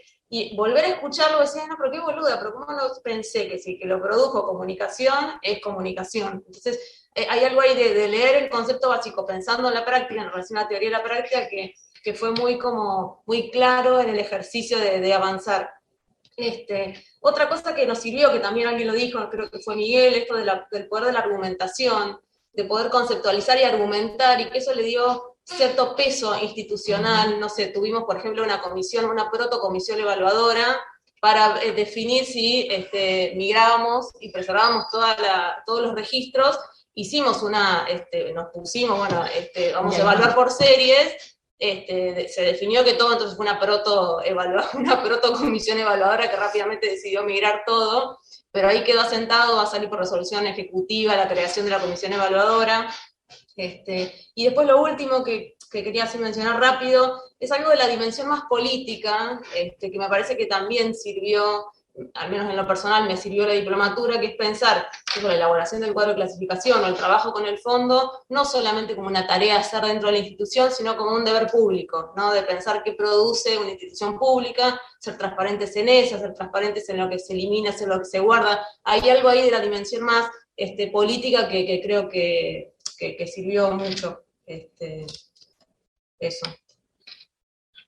Magda, no sé. Bueno, yo, no, lo último, poner un poco los agradecimientos, y que efectivamente fue muy interesante todo el recorrido, por ahí me repito, ¿no? Todo el recorrido que hicimos, y esta cuestión de poder pensar, veniendo de una experiencia en gestión documental, y Radio Archivo. Distintos recorridos formativos, digamos, nosotras tres, quiero decir, muchos cursos y tasas de capacitación de la GN, pero bueno, Ingrid hizo la carrera, Julieta también se capacitó en España, pero así todo, al hacerlo de manera casi sincrónica, yo me corrí un poco, pero esta posibilidad y al estar enfrentándonos a la aventura de pensarnos como una institución productora, viniendo de una experiencia de gestionar fondos producidos por otras instituciones, y que en última instancia eran fondos que también estaban más vinculados, tanto los fondos estatales como los fondos personales, a un periodo histórico de la Argentina, digamos, y eso fue como muy revelador, y el poder hacerlo asistidos por ese recorrido que hicimos desde el módulo 1 a lo largo de todas las materias, digamos, fue como un enorme desafío y un enorme aprendizaje, no solo por lo que aprendimos en términos de recuperar de vuelta contenidos teóricos, pero fue pensar todo ese proceso, todo ese caminito, primero con esa pequeña serie que, por ejemplo, yo elegí, que fue la de juicios, el registro audiovisual de los juicios de lesa humanidad, hasta pensar las series de registros audiovisuales y pensar el proceso de evaluación, y, por ejemplo, lo que permite recuperar el proceso de evaluación. Yo que me sumé como una segunda etapa, un trabajo que había iniciado Ingrid en el primer corte, y de pensar ese proceso de evaluación, de qué tanto recupera de esos procesos anteriores la evaluación, y cómo esos procesos quedan plasmados, por ejemplo, en la tabla de plazos de guarda. Y ahí entonces conecto un poco con lo que decía hoy Florencia, también Vera, también Manuel, un poco de cuánto esta diplomatura ha permitido reconectar, poner en diálogo la teoría y la práctica de manera ordenada, y bueno, para nosotras cuán importante ha sido, por ejemplo, hacerlo juntas, ¿no? Ahí donde están ahora las chicas, que es nuestro lugar de trabajo, permanentemente todas trabajamos con una computadora y nos damos la espalda, pero bastaba que una dijera, che, y esto es una serie, nos dábamos vuelta y ahí empezaba una conversación permanente de ir repensando. Así que bueno, ha sido como una experiencia, es una experiencia súper interesante, ha sido una experiencia muy interesante pensarnos la comisión como institución productora de documentación, y que por lo tanto teníamos que pensar desde la producción, la documentación, y pensar todo ese proceso. Y eso sí es una responsabilidad nuestra, digamos, como archivo y centro de documentación, y como equipo del programa de gestión, y bueno, y también el desafío de pensar entonces también, de elegir, para mí, eso en lo personal, un documento que no era en papel, digamos, una serie documental que no era en papel, que bueno, se me movía el piso debajo de mis pies cuando pensaba, digamos, cómo trabajarlo, cómo tomarlo, cómo pensarlo. Así que bueno, agradecimientos miles, y muy interesante todo el proceso. Una cosita más, nada más, que es chiquita, pero no es nada chiquito, que es que el mundo electrónico y el mundo del documento electrónico, chinesco para mí, debo confesar, para mí fue impresionante cómo habíamos tenido una reunión, estábamos por hacer el procedimiento de consultas al archivo en forma remota, ¿no? Que nos obligó la pandemia y que lo hacemos mandando PDF, mail, todas esas cosas. Entonces estábamos pensando en un sistema. Y tuvimos una reunión durante la pandemia antes de la diplomatura. El cambio que fue poder hablar con esa misma persona que era la misma, digamos, nosotras, después de haber cursado la materia y específicamente, digamos, de documento electrónico, poder comunicarnos con esa persona para mí fue realmente un cambio abismal de qué era lo que queríamos, qué era lo que pedíamos, qué cosas necesitábamos. Digamos, esto que parece fácil, antes no lo podíamos poner en palabras, porque no, era medio una entelequia lo que estábamos pidiendo. O sea, queríamos que nos solucione la vida, pero no sabíamos cómo. Sí, y él como informático quedó feliz. Quedó feliz porque dijo, la tienen recontra clara, de verdad, le sirvió un montón. Y hace un año que Así viene que ese agradecimiento especial porque fue un núcleo duro en la diplomatura para mí. Qué bueno. Bueno, chicas, muchísimas gracias. Hiper emocionantes toda la presentación. Radio Archivo. Si alguien quiere hacer alguna pregunta, decir algo, por favor, muy, muy breve, porque ya estamos a 10 minutos y queda todavía la presentación de Dolores. ¿No? ¿Pasamos entonces a la presentación de Dolores Tesano sobre la revisión del cuadro de clasificación del Fondo Emilio Fermín Mignone, que se preserva en el archivo del CELS. Bueno, hola, buenas tardes a todos, no sé si me escuchan bien y todas, más que nada, bueno, mi intervención va a ser muy breve. Yo estoy muy contenta de estar compartiendo esta actividad finalmente. Para mí fue una cursada así doblemente larga, porque bueno, cursé corte 1, corte 2, todo, así que bueno, estoy muy contenta de estar acá. Fue muy aportativo para mí, digamos, esta diplomatura. Yo estoy formada profesionalmente como antropóloga, entonces para mí es muy importante esto de ser capaz de hablar de cómo los archivos contribuyen al papel estratégico que tienen los procesos de documentación vinculadas a la lucha en materia de derechos humanos, y particularmente,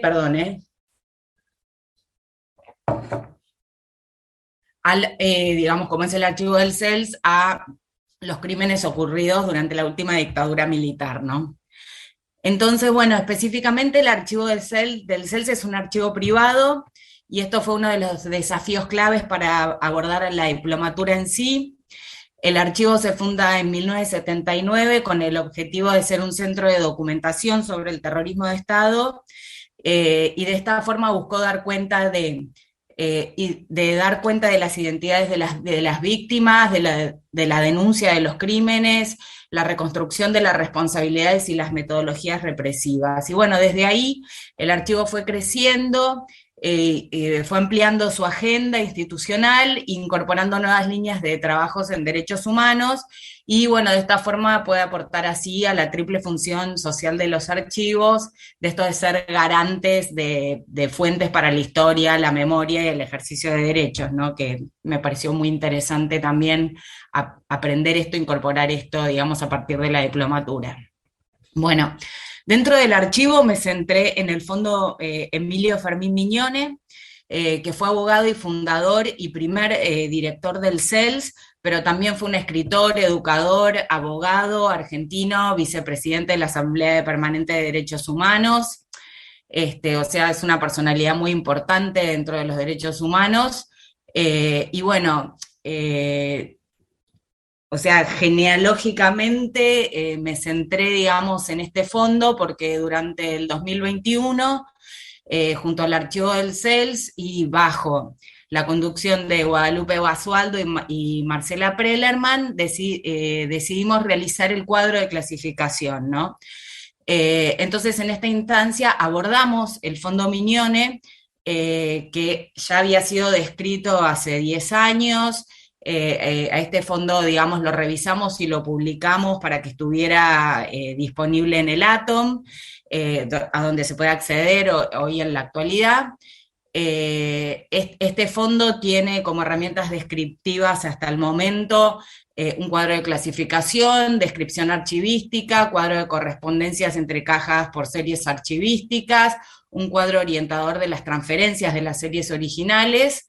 Y bueno, en este contexto surge mi trabajo en la diplomatura y en donde abordé 2 series, pequeñas series entre toda esta inmensidad que fueron correspondencia y viajes, del fondo, ¿no? Mignone, y a partir de estas 2 series pude plantear la posibilidad de reestructurar el cuadro de clasificación a partir de ciertos criterios. El primero fue la revisión del principio de procedencia de la documentación para identificar correctamente el, la o les productores del mismo, ya que, bueno, en la conformación del fondo también participó y aportó su esposa Angélica Ochela Mignone.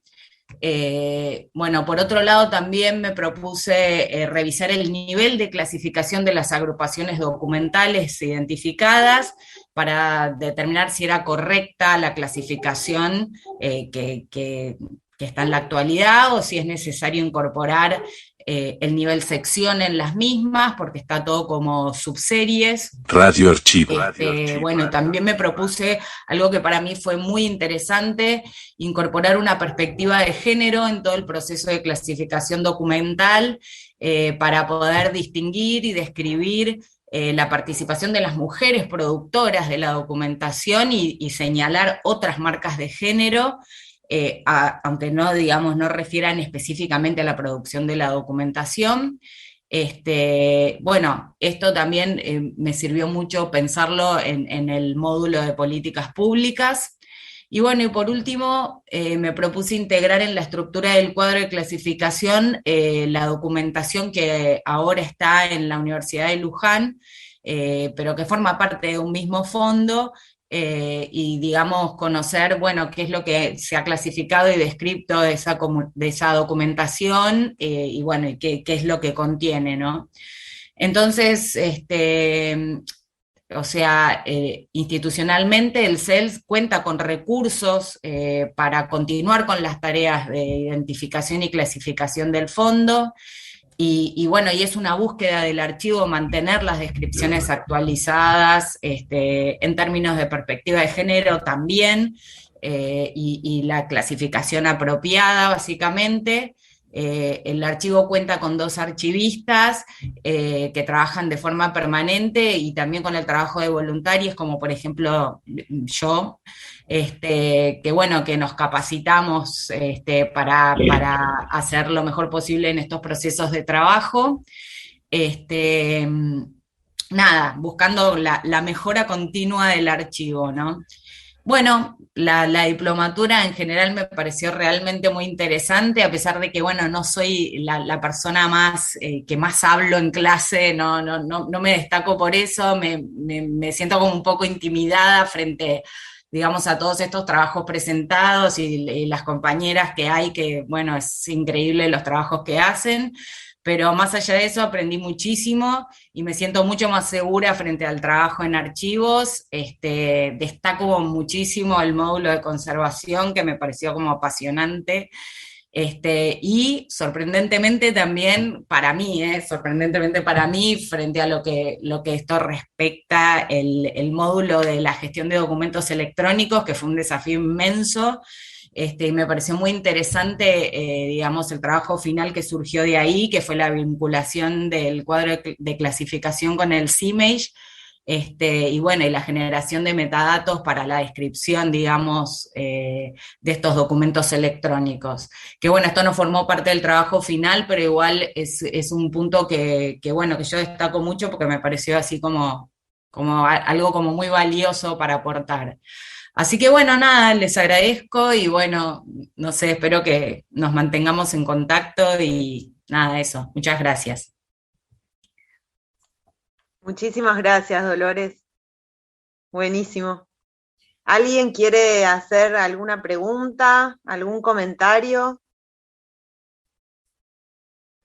Yo quiero insistir en felicitar a Dolores, a Magda, Julia, Vera, Flora, a todos los que presentaron hoy, a Manuela, a Miguel. O sea, son trabajos impresionantes y me impacta, vuelvo a insistir con esto de que me impacta mucho que cada quien vea lo grosso del trabajo de la otra o del otro y no de lo propio. ¿Qué está pasando? Acá vamos a tener que sumar un módulo de no sé, de autoayuda, porque como esto, ¿no? Me parece que, para que no suene a paparruchada New Age, me parece que han retomado, en varios casos han mencionado esta cuestión de lo que cuesta en la cotidiana, o sea, cómo la Diplo les permitió levantar un poco la cabeza y mirar la general para desprenderse de esa cotidiana en la que estamos todo el tiempo laburando, ¿no? Varias mencionaron eso, que la Diplo les dio la oportunidad como de salir a tomar aire y mirar desde una perspectiva más integral y entonces armar proyectos, armar trabajos, organizar procesos.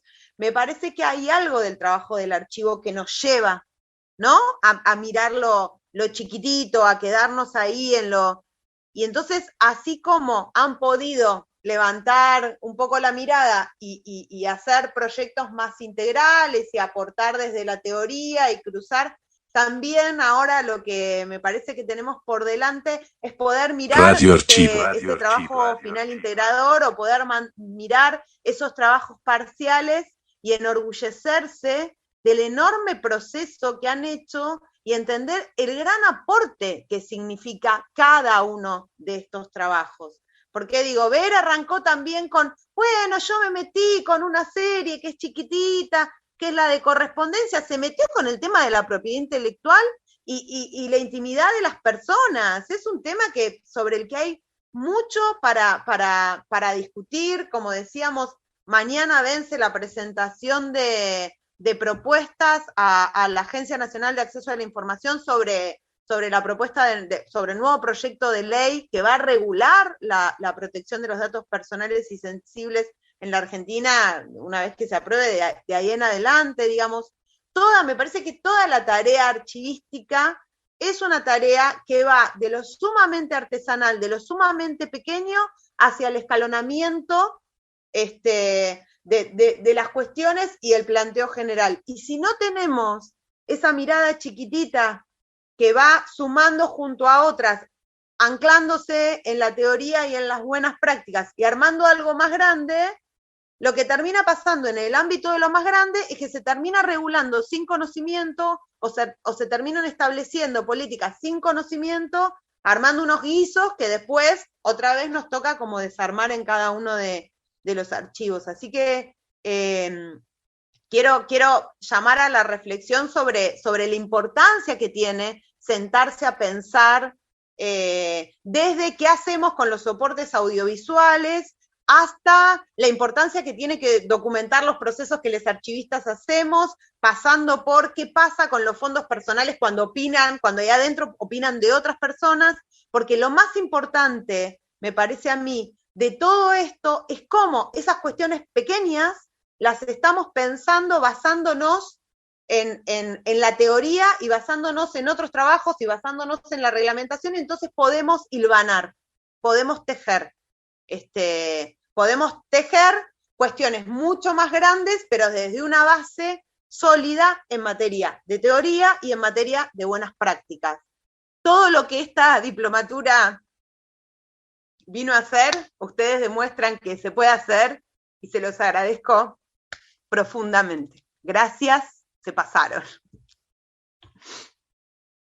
Voy a llorar, Mari, no, o sea, no. No, por favor, no. En diciembre brindamos, nos vemos, brindamos, nos abrazamos, todo.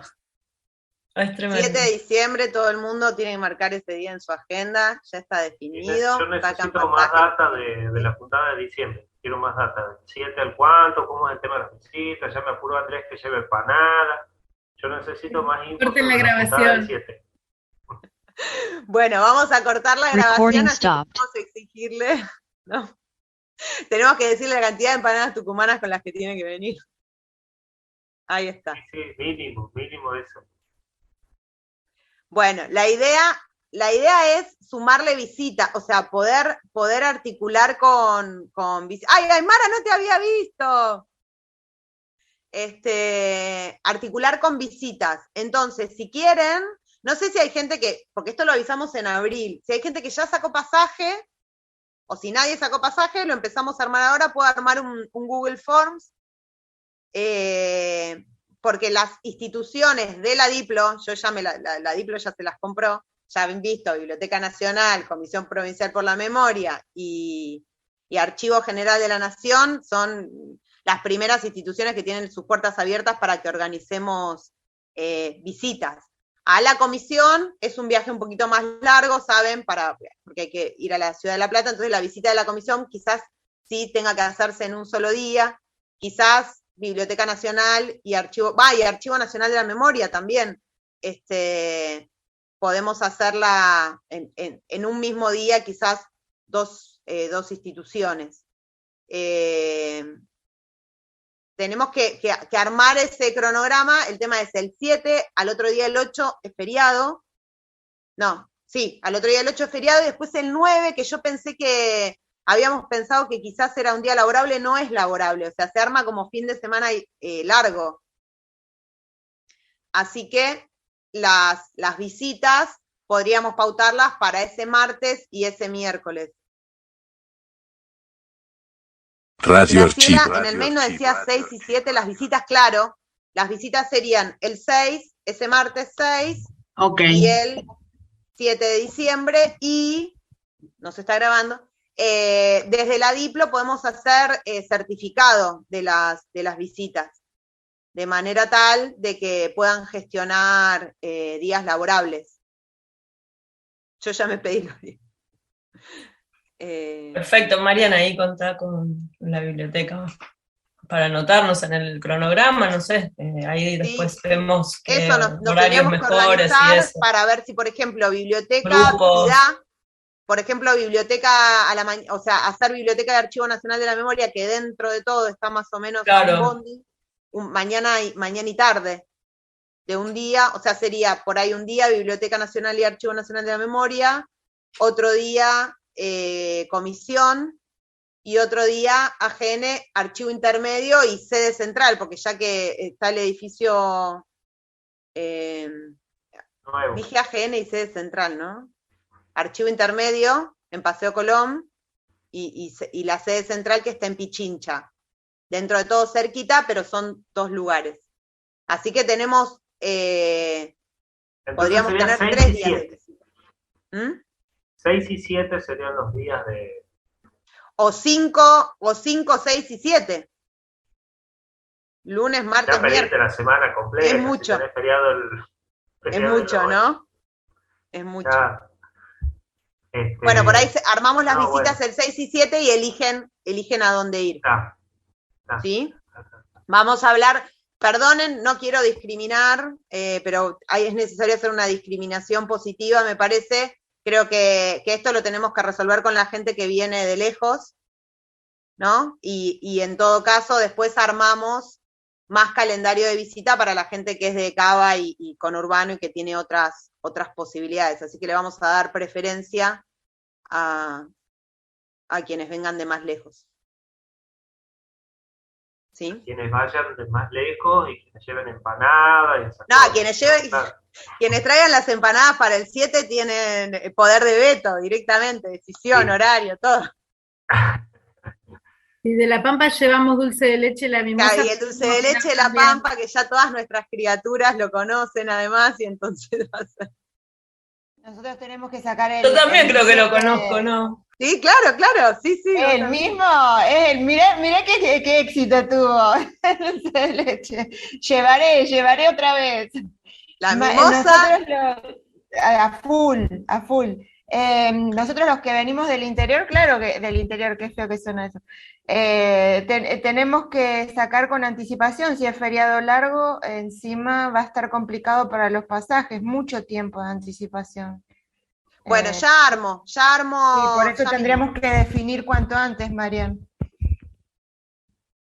Ya armo. Igual vendrían antes del fin de semana largo y por ahí no sé si por ahí pueden volverse entre medio y no sale tan caro como... Para agarrar los días hábiles para las visitas, claro. Sería antes del fin de semana largo. Antes del fin de semana largo, sí. Sí. Esos 6 y 7 que hay. 6 y 7 va a ser seguro. Lo que hay que definir es a qué institución cada día. Listo. Bien. Listo, bueno, yo los dejo. Bueno, muchísimas gracias. Ay, a este Edgardo Díaz tampoco lo había visto.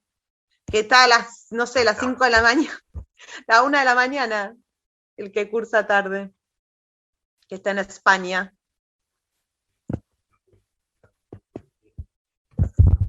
No sé si alguien más quería decir algo más, yo cerré. Pasada de tiempo siempre, hoy no estaba Pac para moderar, Pac me termina como justo. Muchísimas gracias. Calcito. Hermoso todo. Chao, Suerte a la gente de la gracias. tercer cohorte que arranca ya gobierno abierto, ya arranca el tramo final. Abrazo. Gracias. Gracias a todos. Chau, chau. Chao, gracias. Radio Archivo.